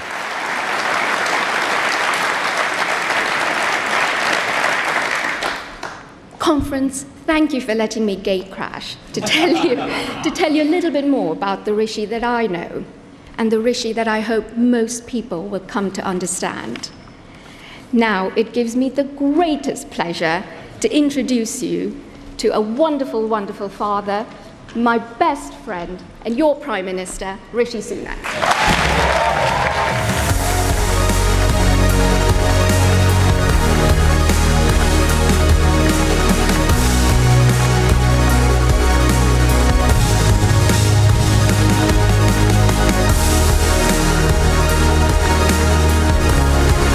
Astonishingly, Tory's coffee's on the drums.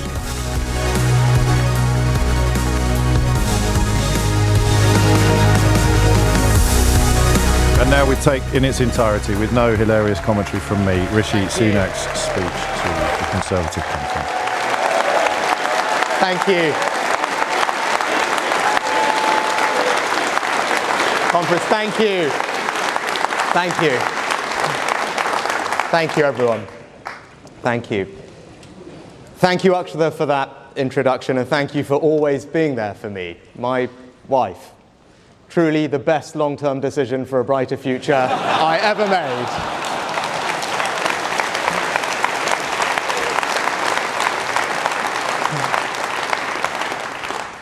I've been blessed in my life. I have a wonderful wife and 2 daughters who make me proud every single day. And I was also lucky enough to grow up in the most loving of homes. My dad was a GP and my mum a pharmacist. You did need a smaller mention of the last summer, I know. Now, in so many ways, I wouldn't be standing here before you today without them. My mum and dad were and are my inspiration. Thank you, Mum. Thank you, Dad.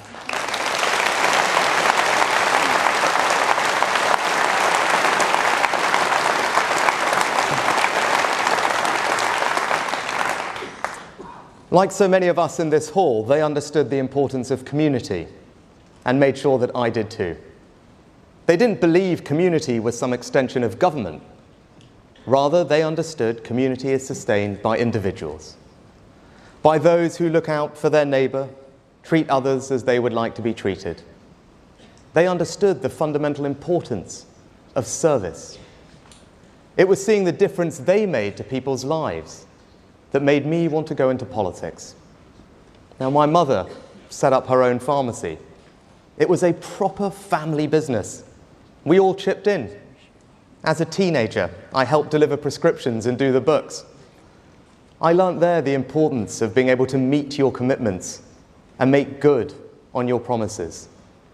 And my parents are long retired now, but the Sunak pharmacy left me with a lasting respect for every small family business.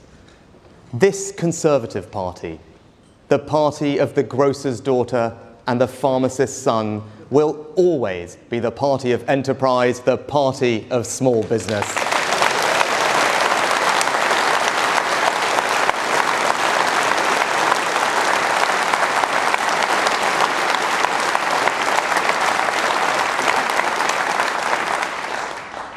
I've been Prime Minister for almost a year now, and we have done good things in that time.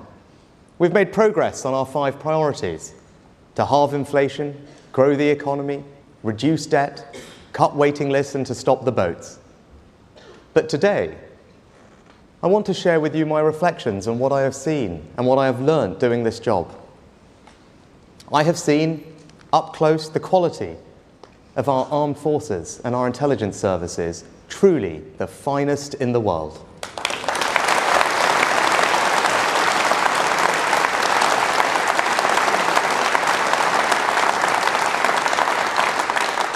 The debt of gratitude we owe them is why we are making this the best place to be a veteran. And I know we will deliver, because we have a Minister for Veteran Affairs sitting in Cabinet. Johnny served in Afghanistan. This is personal for him. He stood with his fellow soldiers in battle, and now he is ensuring that it is this Conservative government making our country fit for our heroes.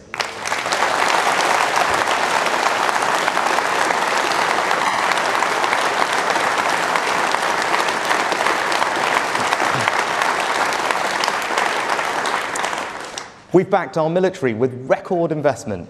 Working with Ben, a great defence secretary, we put the defence budget on a sustainable footing. And now Grant will ensure that our advanced AUKUS submarine alliance with Australia and the United States keeps the world safe for decades to come and creates jobs here at home. And through our leading role in NATO, we remain the bulwark of European security. All testament to this country's global reach and influence and our determination to take long-term decisions in the national interest. By contrast, just remember that not once, but twice, Labour tried to make a man Prime Minister who didn't believe in NATO, who would have surrendered our nuclear deterrent, and who blames Britain for every problem. Sir Keir Starmer might want us to forget about his repeated support for Jeremy Corbyn, but we never will. You can never trust Labour with our country's security.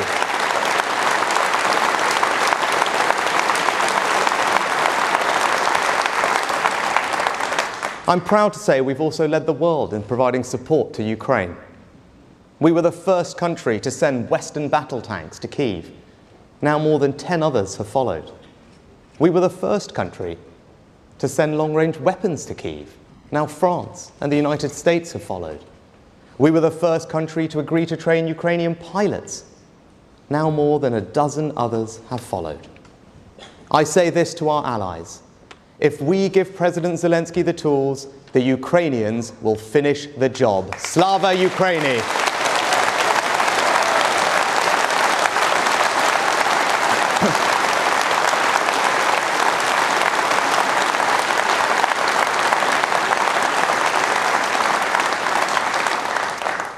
Doing this job, I meet and talk to inspirational men and women across our country. You see that our most potent strength, our most powerful resource, our greatest hope is our people. But what I've learned is that there is an undeniable sense that politics just doesn't work the way it should. The feeling that Westminster is a broken system, and the same goes for Holyrood, Cardiff Bay and Stormont. It isn't anger. It's an exhaustion with politics. In particular, politicians saying things and then nothing ever changing. And you know what? People are right. Politics doesn't work the way it should. We've had 30 years of a political system which incentivizes the easy decision, not the right one.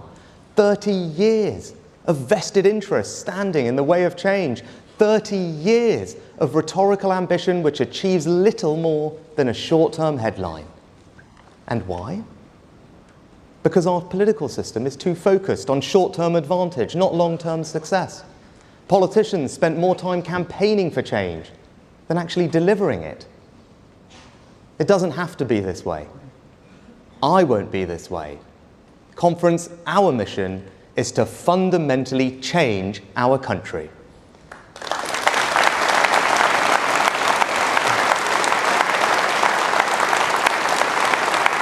Now,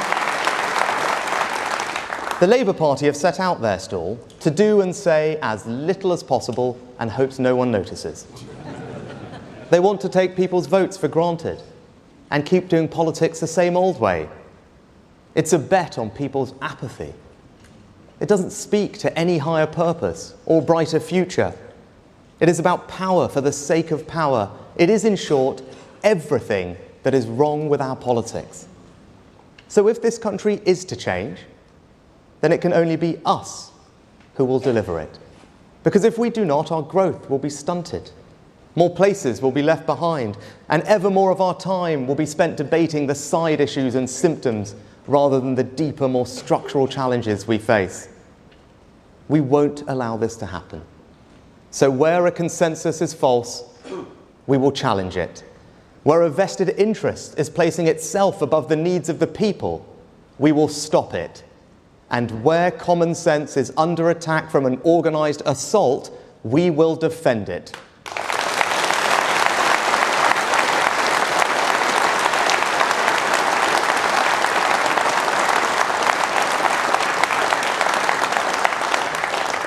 Today, I will set out how we will achieve this, beginning with a set of long-term decisions to build a brighter future for our children and to fundamentally change our country. And Conference, you can already see my approach in the course I charted on net zero. And we Conservatives love our natural world. We are determined to be good stewards of it. In my own constituency, it is the beauty of the North York Moors and Swaledale and Wensleydale that makes the place home. We Conservatives also value frankness and consent. We believe that politicians have a duty to treat household budgets with respect and that change only endures if we bring people with us.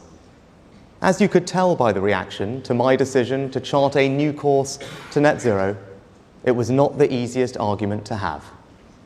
But when I looked at the reality of what people were being asked to do, the thousands of pounds people would need to pay, all of that disproportionately falling on the poorest in society, by the way, and all of it not actually necessary in those time frames to meet our net zero targets, and in spite of us doing more than any other country, I concluded it simply wasn't right. So I decided to take a pragmatic, proportionate, and realistic approach to reaching net zero. And I won't take any lectures from other countries that have done far less than us, or from those for whom spending thousands of pounds means nothing. Change is difficult, particularly for those who disagree. But remember this: we will still meet our international obligations, we will still meet our domestic targets, and we will still get to net zero by 2050. We have solved a problem and offered an unapologetic defence of good Conservative common sense.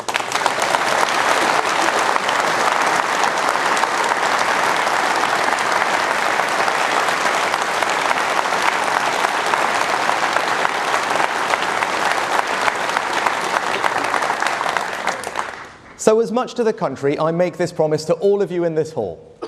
As I did last summer, I will tell it as it is. I will lead in a different way, because that is the only way to create the sort of change in our politics and in our country that we all desperately want to see.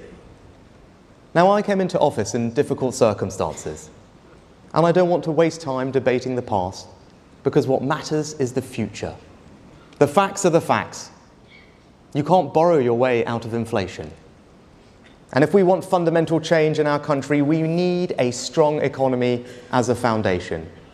That is why halving inflation was the first and most important of the 5 priorities I set out at the start of the year. Everything we want to achieve requires getting inflation under control. Inflation is the biggest destroyer of all, of industry, of jobs, of savings, and of society. No policy which puts at risk the defeat of inflation, no matter its short-term attraction, can be right. Not my words, but those of Margaret Thatcher, as true now as they were then.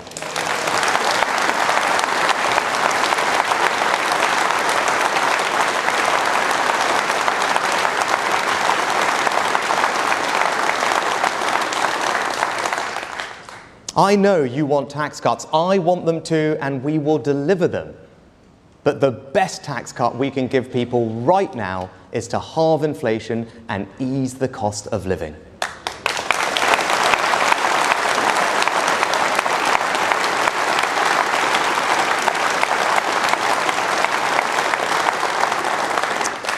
And with inflation under control, our debt reduction will become easier. And as debt falls, confidence grows. And as confidence grows, so too will our economy. We need our economy to grow faster, and for people across the country to feel the benefits of that. Like other Western economies, we haven't grown quickly enough in recent years. But don't let Labour and the others talk down our nation. We now know that we have had one of the fastest recoveries from the pandemic of any major economy in Europe.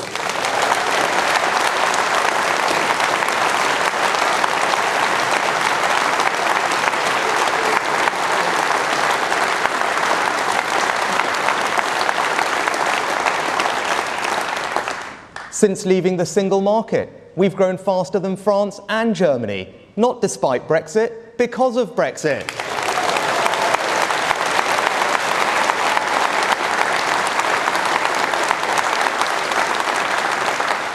We have the largest life sciences, financial services, creative and tech sectors in all of Europe, and we have near record numbers of people with the security that a job provides. And if we want to keep growing, we have to create the conditions in which businesses can drive growth, and that's exactly what we're doing. We still have the lowest corporation tax rate in the G7, and thanks to the Chancellor's business tax cuts, we are the best place to invest in the machinery and equipment that your business needs to grow. Innovation drives growth in a modern economy.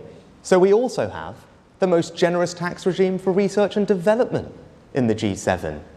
And our Brexit freedoms make us ever more competitive.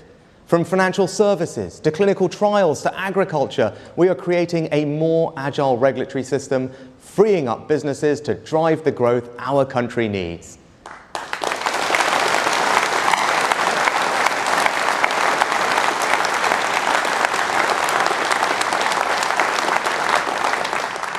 The fact we control our own trade policy now is why we can be the first European country to join the £11 trillion Pacific Trade Pact, linking us to the fastest growing region in the world and opening up new markets for our farmers and great British products.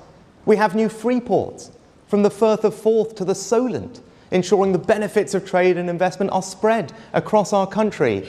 And thank you, Kemi, for cutting away Brussels red tape and saving small businesses £1 billion a year.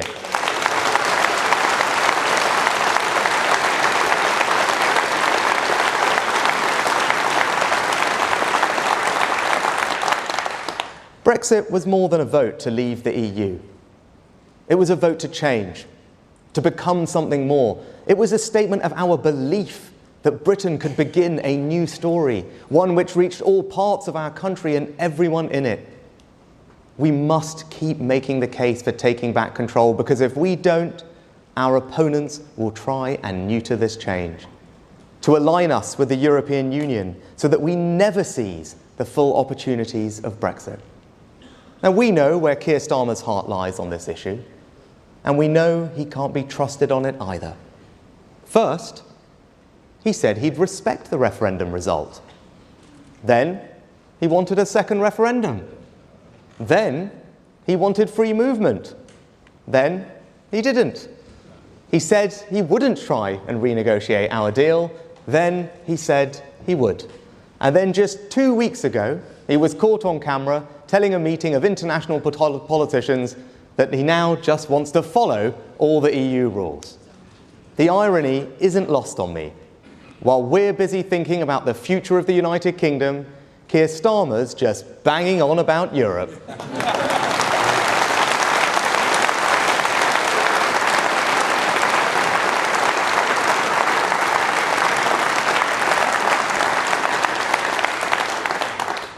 You just cannot know what you're going to get with him.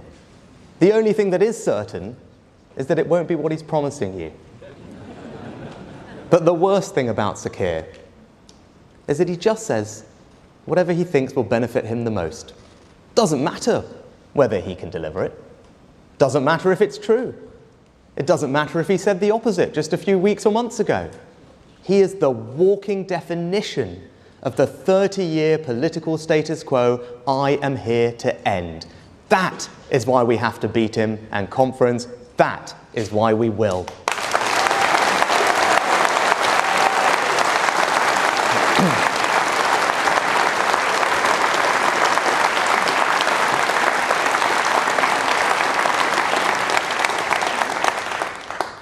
Now, if we are to create change and drive growth across our country, then we must get our infrastructure right.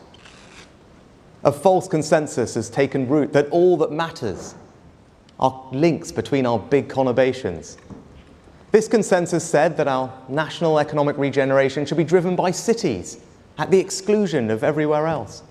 It said that the most important connections those cities could have was to London and not anywhere else. And it said that the only links that mattered were north to south, not east to west. What we really need, though, is better transport connections in the north. A new network north that will join up our great towns and cities in the North and Midlands. I wanted to come here to Manchester today to say that this will be our priority, our focus, our project.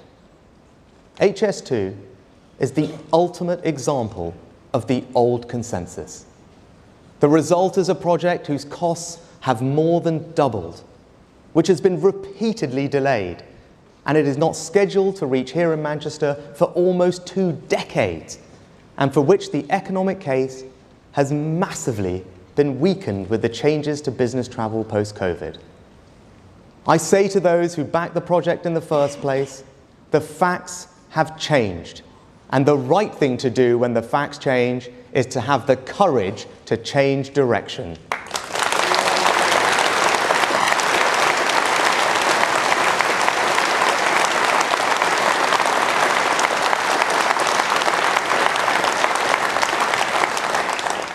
And so, I am ending this long-running saga. I am cancelling the rest of the HS2 project. And in its place, we will reinvest every single penny, £36 billion, in hundreds of new transport projects in the North and the Midlands across the country. This means £36 billion of investment in the projects that will make a real difference across our nation.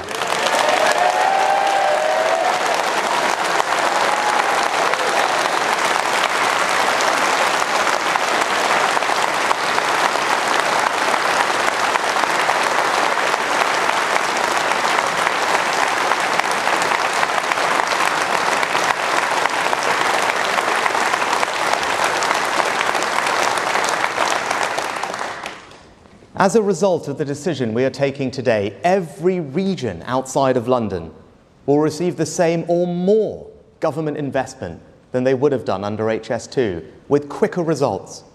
No government has ever developed a more ambitious scheme for northern transport than our new Network North. This is the right way to drive growth and spread opportunity across our country, to level up. With our new Network North, you will be able to get from Manchester to the new station in Bradford in 30 minutes, Sheffield in 42 minutes, and to Hull in 84 minutes on a fully electrified line.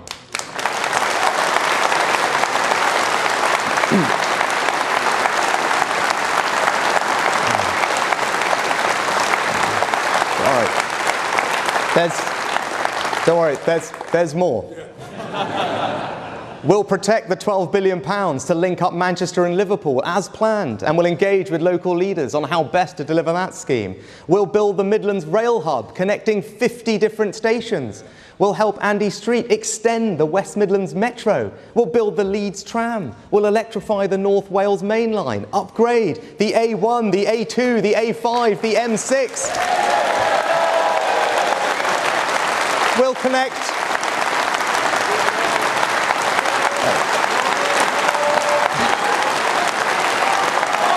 There is more.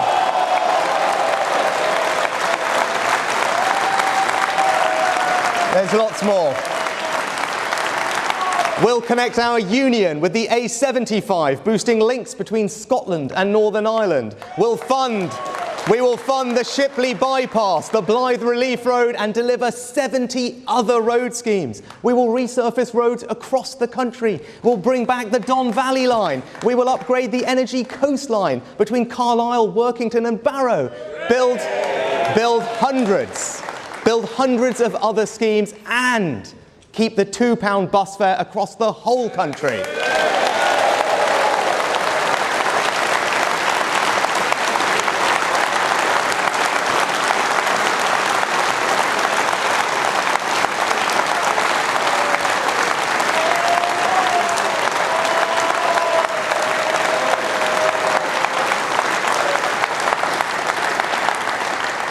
I challenge anyone to tell me with a straight face that all of that isn't what the North really needs.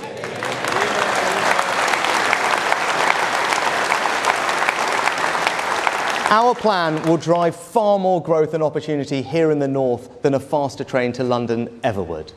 As John Stevenson and Ben Houchen have long argued, East-West links are more important than North-South ones. Now, given how far along construction is, we will complete the line from Birmingham to Euston. And yes, HS2 trains will still run here to Manchester, and journey times will be cut between Manchester, Birmingham and London by 30 minutes. And I say this to Andy Street, a man I have huge admiration and respect for. I know we have different views on HS2, but I also know we can work together to ensure a faster, stronger spine, quicker trains and more capacity between Birmingham and Manchester.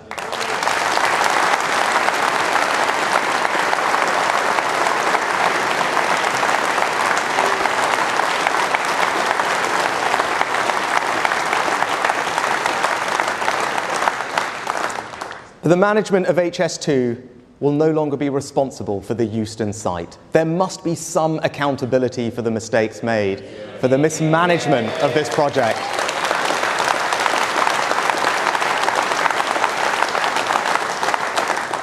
We will instead create a new Euston development zone, building thousands of new homes for the next generation of homeowners, new business opportunities, and a station that delivers the capacity we need. And in doing so, for the first time in the life cycle of this project, we will have cut costs.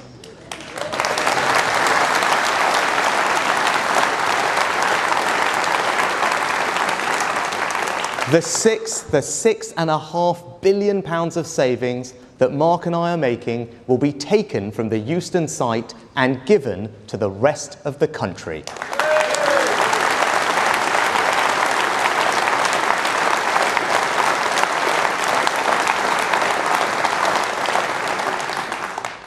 Now, the decision I have made and the stance I am taking will be attacked. They will say that halting it signals a lack of ambition. There will be people I respect, people in our own party, who will oppose it. But there is nothing ambitious about simply pouring more and more money into the wrong project. There is nothing long-term about ignoring your real infrastructure needs so that you can spend an ever larger amount on one grand project. They will say that we have already spent so much on it that it would be embarrassing to stop. That, though, would be an absurd reason to continue, an abdication of leadership.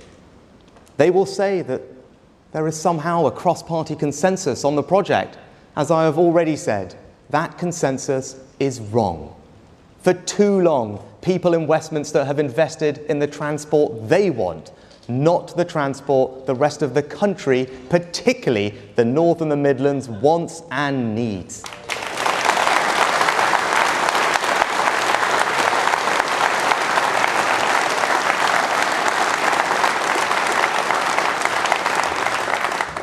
And to those who disagree, who will focus on what I have stopped, I ask you to consider what we have just created with Network North, an alternative which in place of one delayed and overrunning project will now begin hundreds upon hundreds of new projects, large and small, road and rail, bus and train, covering the whole country, that will be delivered faster, that will see every region receiving more investment than they would have done.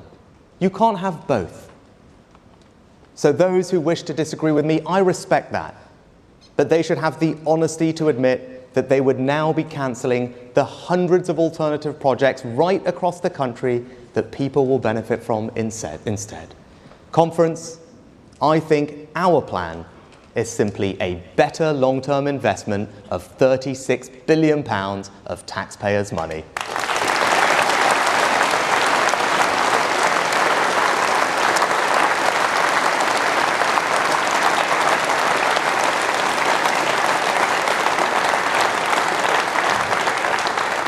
Now, we need to bring this willingness to make the right decision, not the easy one, to every aspect of our national life.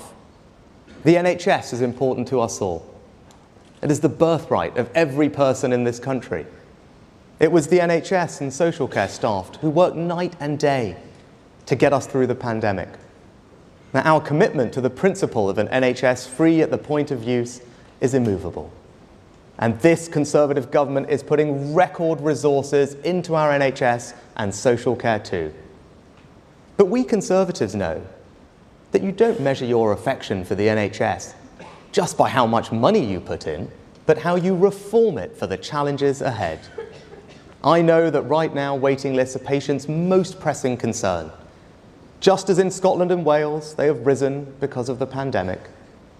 And now strikes have led to more than 1 million cancelled appointments. Now, this is a reasonable government. We have negotiated and reached pay deals with over 1 million NHS workers, including nurses and hospital porters. We have met the recommendations of the independent pay review bodies for junior doctors and consultants in full. We have cut their taxes on their pensions as they requested. But they continue to demand massive, unaffordable pay rises, and that they have chosen to walk out this week says it all. This strike is all about politics, not patience.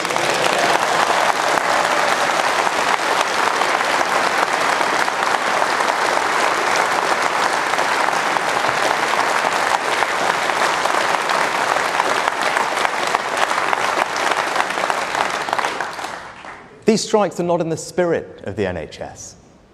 This year we celebrate its 75 years of service, and one of my abiding aims as your Prime Minister is to set the NHS up for the next 75.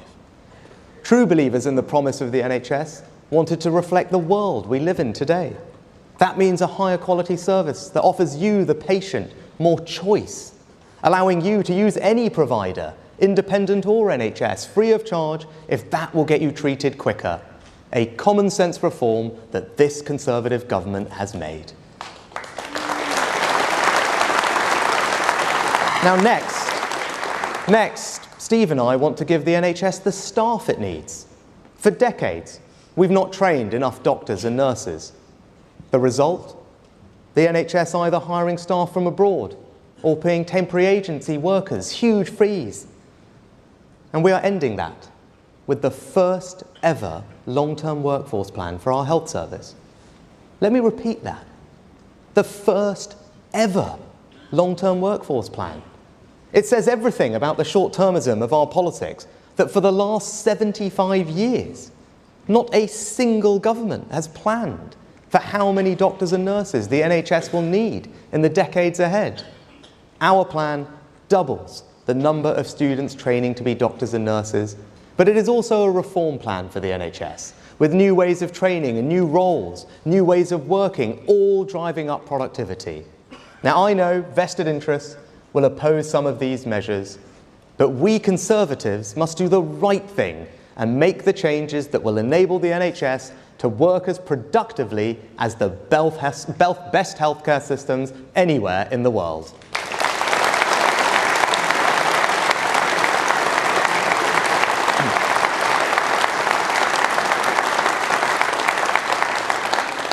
And this is what a long-term decision really is.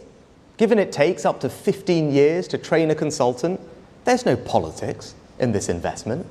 It's not about credit. It's about our kids and their kids. They'll get a much better and stronger NHS. And that's why we're here. That's why we Conservatives do what we do, up and down the country, from Whitehall to Town Hall. We're building a better future for the next generation. But to ease the more fundamental burden of demand on the NHS, we need more preventative care to stop people having to go to hospital in the first place. We must tackle the single biggest, entirely preventable cause of ill health, disability and death, and that is smoking. In our country, smoking causes 1 in 4 cancer deaths. It kills 64,000 people a year and leads to almost 1 hospital admission every minute. It significantly increases the risks of strokes, heart disease, dementia and stillbirth. Now, we've made great progress in tackling smoking. The number of people smoking is down by 2/3 since the 1970s. But if we are to do the right thing for our kids, we must try and stop teenagers taking up cigarettes in the first place. Because without a significant change, thousands of children will start smoking in the coming years and have their lives cut short as a result. People take up cigarettes when they're young. 4 in 5 smokers have started by the time they're 20. Later, the vast majority try to quit, but many fail because they're addicted and they wish they had never taken up the habit in the first place.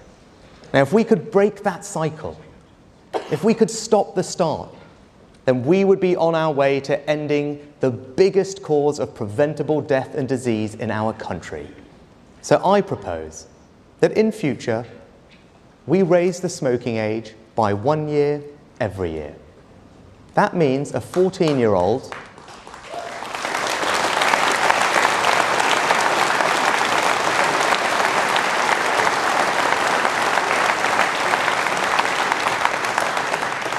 That means a 14-year-old today will never legally be sold a cigarette, and that they and their generation can grow up smoke-free. Now, we know this works. When we raised the smoking age to 18, smoking prevalence dropped by 30% in that age group. When the United States raised the age to 21, the smoking rate dropped by 39% in that age group. Smoking places huge pressures on the NHS and costs our country £17 billion a year. We have a chance to cut cancer deaths by 1/4, significantly ease those pressures and protect our children, and we should take it. This is not a values judgment on people who smoke. I don't believe it would be fair to take away the rights of anyone to smoke who currently does so. And the vote on this in Parliament will be a free vote, as the bar on smoking in public places was, and raising the smoking age to 18 was. There will be no government whip. It is a matter of conscience. And I want you all, and the country, to know where mine is. For a Conservative, measures that restrict choice are never easy. I know not everyone in this hall will agree with me on this, but I've spent a long time weighing up this decision. Simply put, unlike all other legal products, there is no safe level of smoking. And what has ultimately swayed me is that none of us, not even those who smoke, want our children to grow up to be smokers. And this change can make that a reality. It will save more lives than any other decision we could take.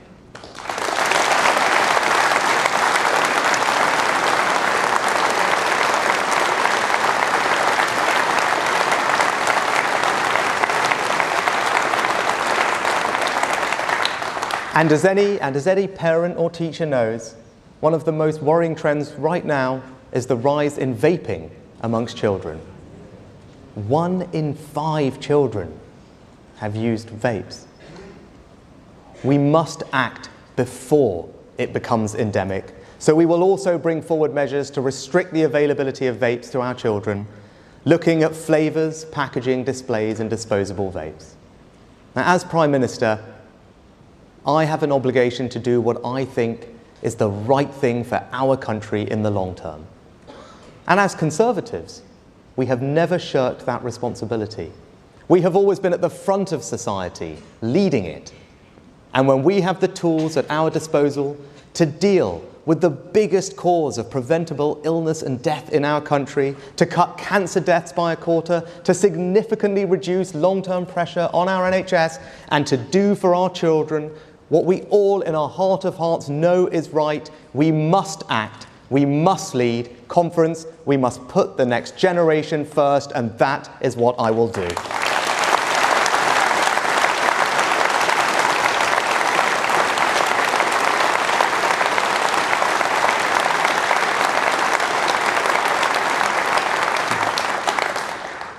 But all the boldness in the world will only mean so much if we can't similarly deal with matters of fundamental sovereignty, safety and control.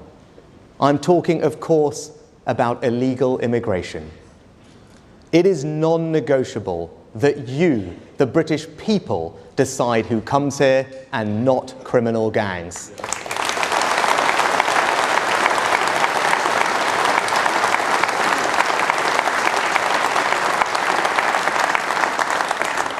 Those gangs ply a trade that leads to innocent people dying.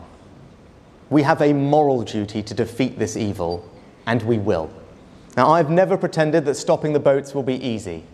At the time I committed the government to delivering that goal, the consensus was simple. There was nothing we could do about it. They pointed to 4 years of growing crossings and said impossible. Well, conference, they were wrong. It is not impossible, and we are proving it. Small boat crossings are, for the first time since the phenomenon began, down 20% this year.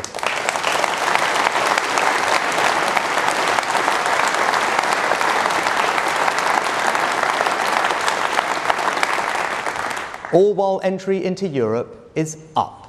We are by no means where we want to be, but don't let anyone tell you we aren't making progress. We are, and we will get there. Our new law will ensure that if you come here illegally, you will be detained and swiftly removed. Now, I am confident that once flights start going regularly to Rwanda, the boats will stop coming. Just look at how our returns agreement with Albania has seen the numbers coming from there fall by 90%. I am confident that our approach complies with our international obligations. But know this, I will do whatever is necessary to stop the boats.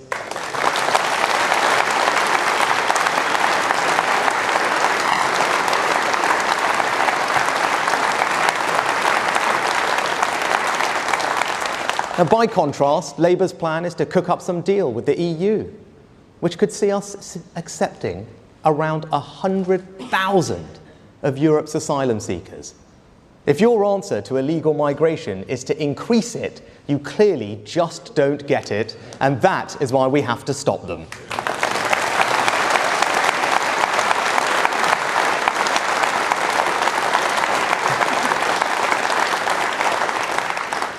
And that's because on this and on so many other issues, Labour simply don't share our and the country's values. My values are simple: service, family, work. I was brought up to understand the value of work. Work gives you security. Work gives you purpose. When the pandemic hit, we were faced with the prospect of 12 million people losing that security, that purpose, overnight. And once you're out of work, it can be hard to get back in. I wasn't prepared to cast 12 million people into that darkness.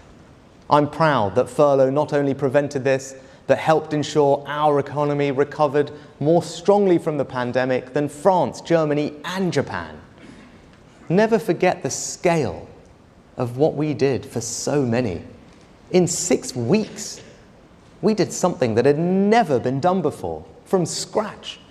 I was told it wasn't possible, that it wouldn't work, but I got it done. Furlough was compassionate conservatism in action.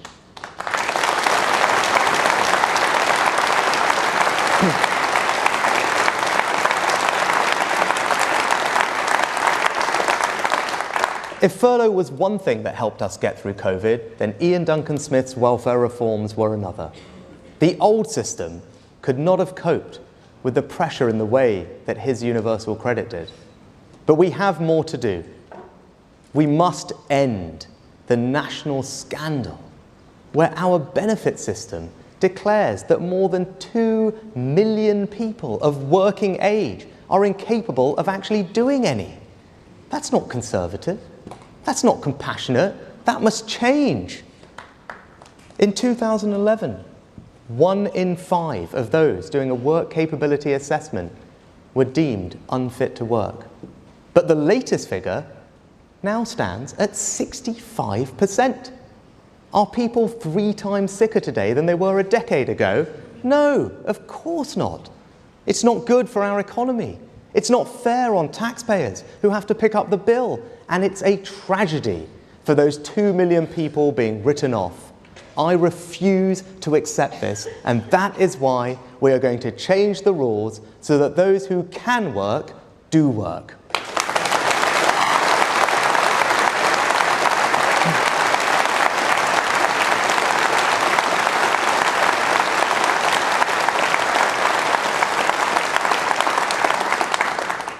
Your values and your priorities should be expressed in everything the public sector does. Too often, it is not. In too many parts of our permanent state, virtue signalling has replaced common sense.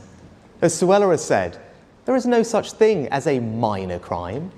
If the police tolerate crime and antisocial behaviour in any form, we'll have more crime of all sorts. So that's why we now have record numbers of police officers. And every crime should be investigated. Our streets will be safer, our communities more secure. No one should be afraid to walk home alone at night.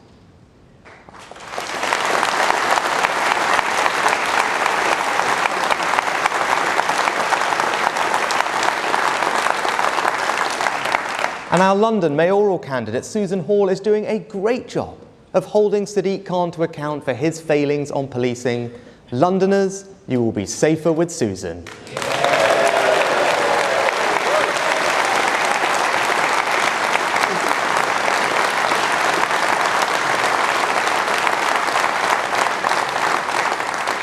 And I am clear, there are some crimes so heinous that those who perpetrate them should spend the rest of their lives behind bars. So I can confirm that we will legislate for sexual and sadistic murders to carry a full life term with no prospect of release.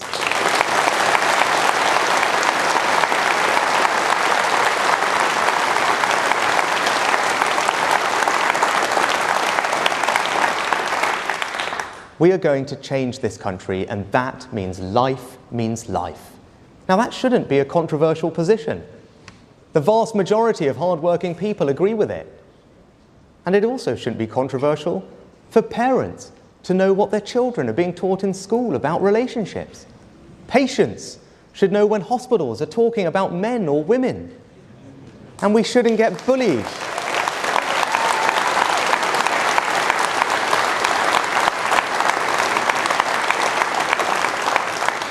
And we shouldn't get bullied into believing that people can be any sex they want to be. They can't. A man is a man and a woman is a woman. That's just common sense.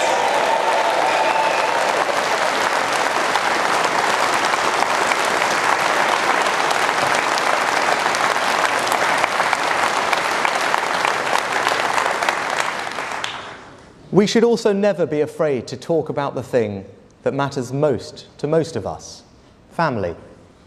Whenever you want to talk about family, someone whispers, "Is that wise, Prime Minister?" You'll be accused of promoting a one-size-fits-all view. But in this Conservative Party, the party that legislated for same-sex marriage and is investing record amounts in childcare, we know that what matters is that love cascades down the generations.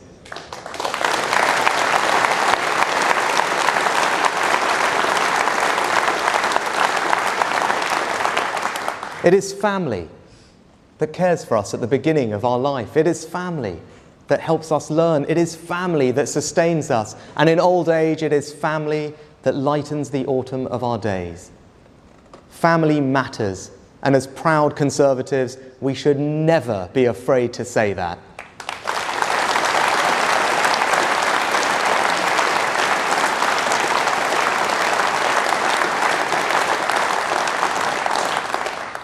And there's another family that matters to us all, our family of nations, England, Scotland, Wales, and Northern Ireland. Today, our union is the strongest it has been in a quarter of a century. The forces of separatism are in retreat across our country. Nicola Sturgeon wanted to go down in the history books as the woman who broke up our country, but it now looks like she may go down for very different reasons.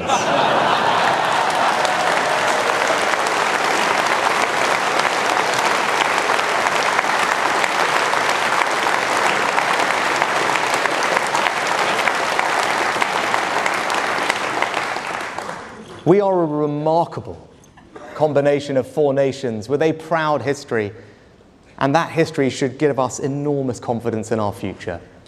My grandparents didn't emigrate to just Leicester or Southampton, but to the United Kingdom. They came here because our country stands for a set of values. We are the home of fair play, the best of British. We are the place for those who want to add to our national story. The United Kingdom has done a huge amount for my family. I often think about how different our lives would be if my grandparents had not left India and East Africa all those years ago. I owe our country everything. And it is my duty to do what I can to help this country take the right long-term decisions for the years ahead. The United Kingdom is also the most successful multi-ethnic democracy on earth. And our party has led the way on that. We had the first ethnic minority prime minister when Queen Victoria was still on the throne.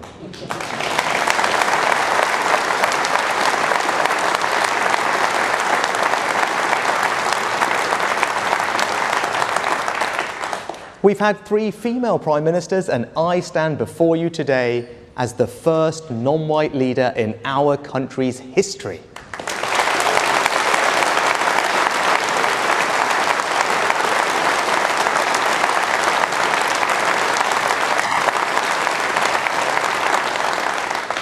Meanwhile, Labour's last 3 leaders all live within the same square mile of North London.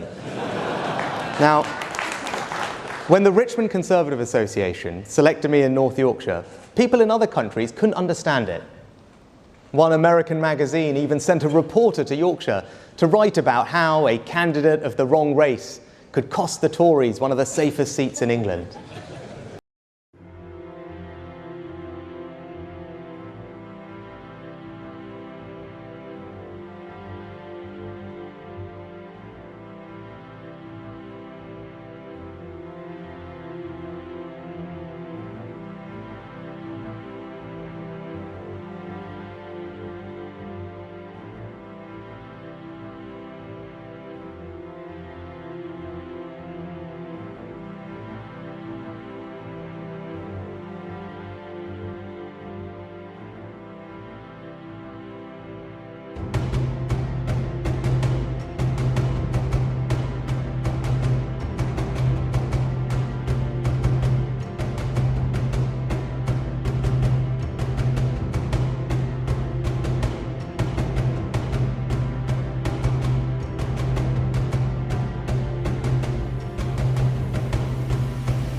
But they should not have projected their own prejudices onto our country.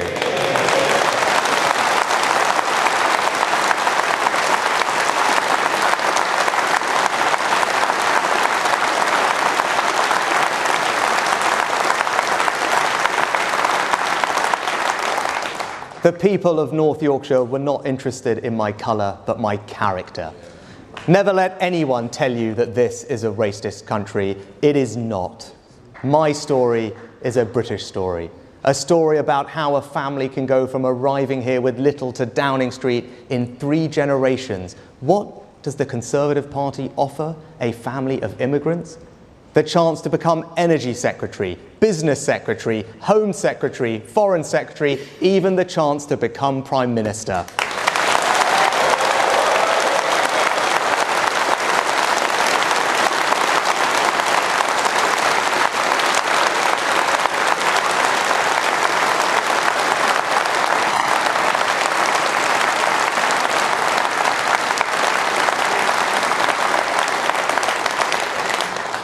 When I first became an MP, my grandfather came to Parliament to see me. As we stood in Westminster Hall, on that floor which Disraeli and Churchill had walked across so many times, my grandfather suddenly got out his mobile phone and started to make a quick call. I was a new MP and I wasn't quite sure whether phones were allowed there or not. And I said, Nanaji, can't you just wait a moment? And he replied that he was calling the landlady he had when he had first arrived in this country. He said to me, I just wanted to tell her where I was standing. Now, I am proud to be the first British Asian Prime Minister, but you know what? I'm even prouder that it's just not a big deal.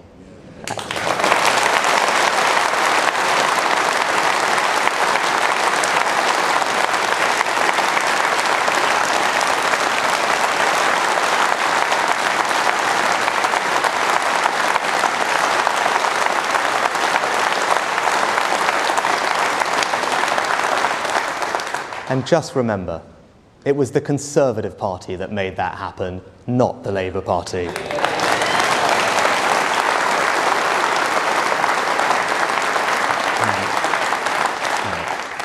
Now, if we want to change the direction of our country and to build a better future, nothing is more important than making our education system the best it can be. When our party came to power in 2010, our schools were slipping down international league tables. Now they are rapidly rising. Of what we have done in government since 2010, what I am proudest of is our record on education. With Michael and Nick Gibb, we took on a failed ideology. We brought back proper knowledge. We empowered reformers. We gave parents more choice and helped them hold schools to account. But perhaps the most profound thing we have done is to disprove the idea that there is something predestined about who will succeed and who won't. We have state schools in some of the most deprived parts of the country producing some of the best results. These schools, empowered by reform, don't think that there are limits to these children because of the postcode they were born in. Rather, they demand, inspire, and deliver excellence. A Labour government would never have done this. Rather, Labour pursued the false dream of 50% of children going to university and abandoned apprenticeships. This assumption that the only route to success was the university route was one of the great mistakes of the last 30 years.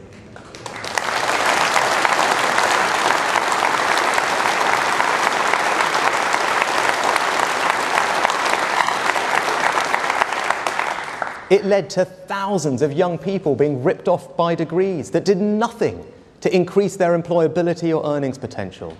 So we are stopping universities from enrolling students on courses that do nothing for their life chances. Under us, no more rip-off degrees.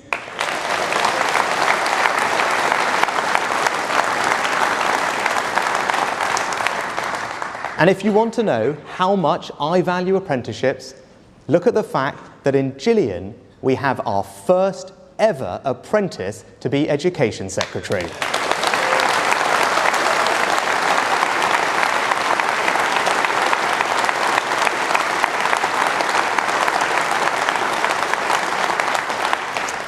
Today, I want to build on these Conservative achievements and take a long-term decision to address the problems with our 16 to 19 education system. Technical education is not given the respect it deserves.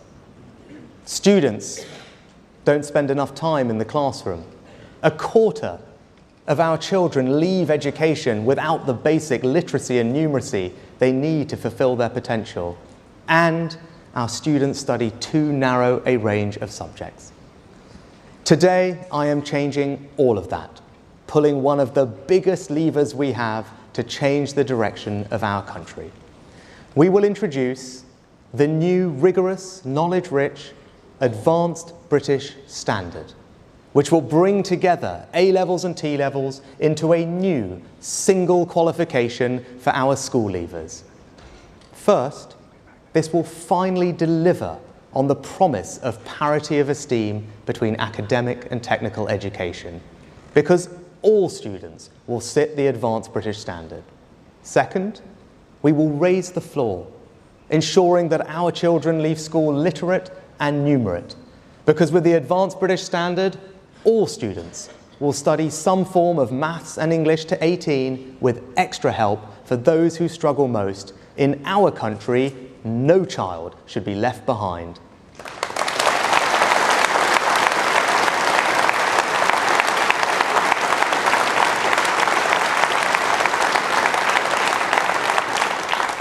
Third, our 16 to 19-year-olds spend around a third less time in the classroom than some of our competitors.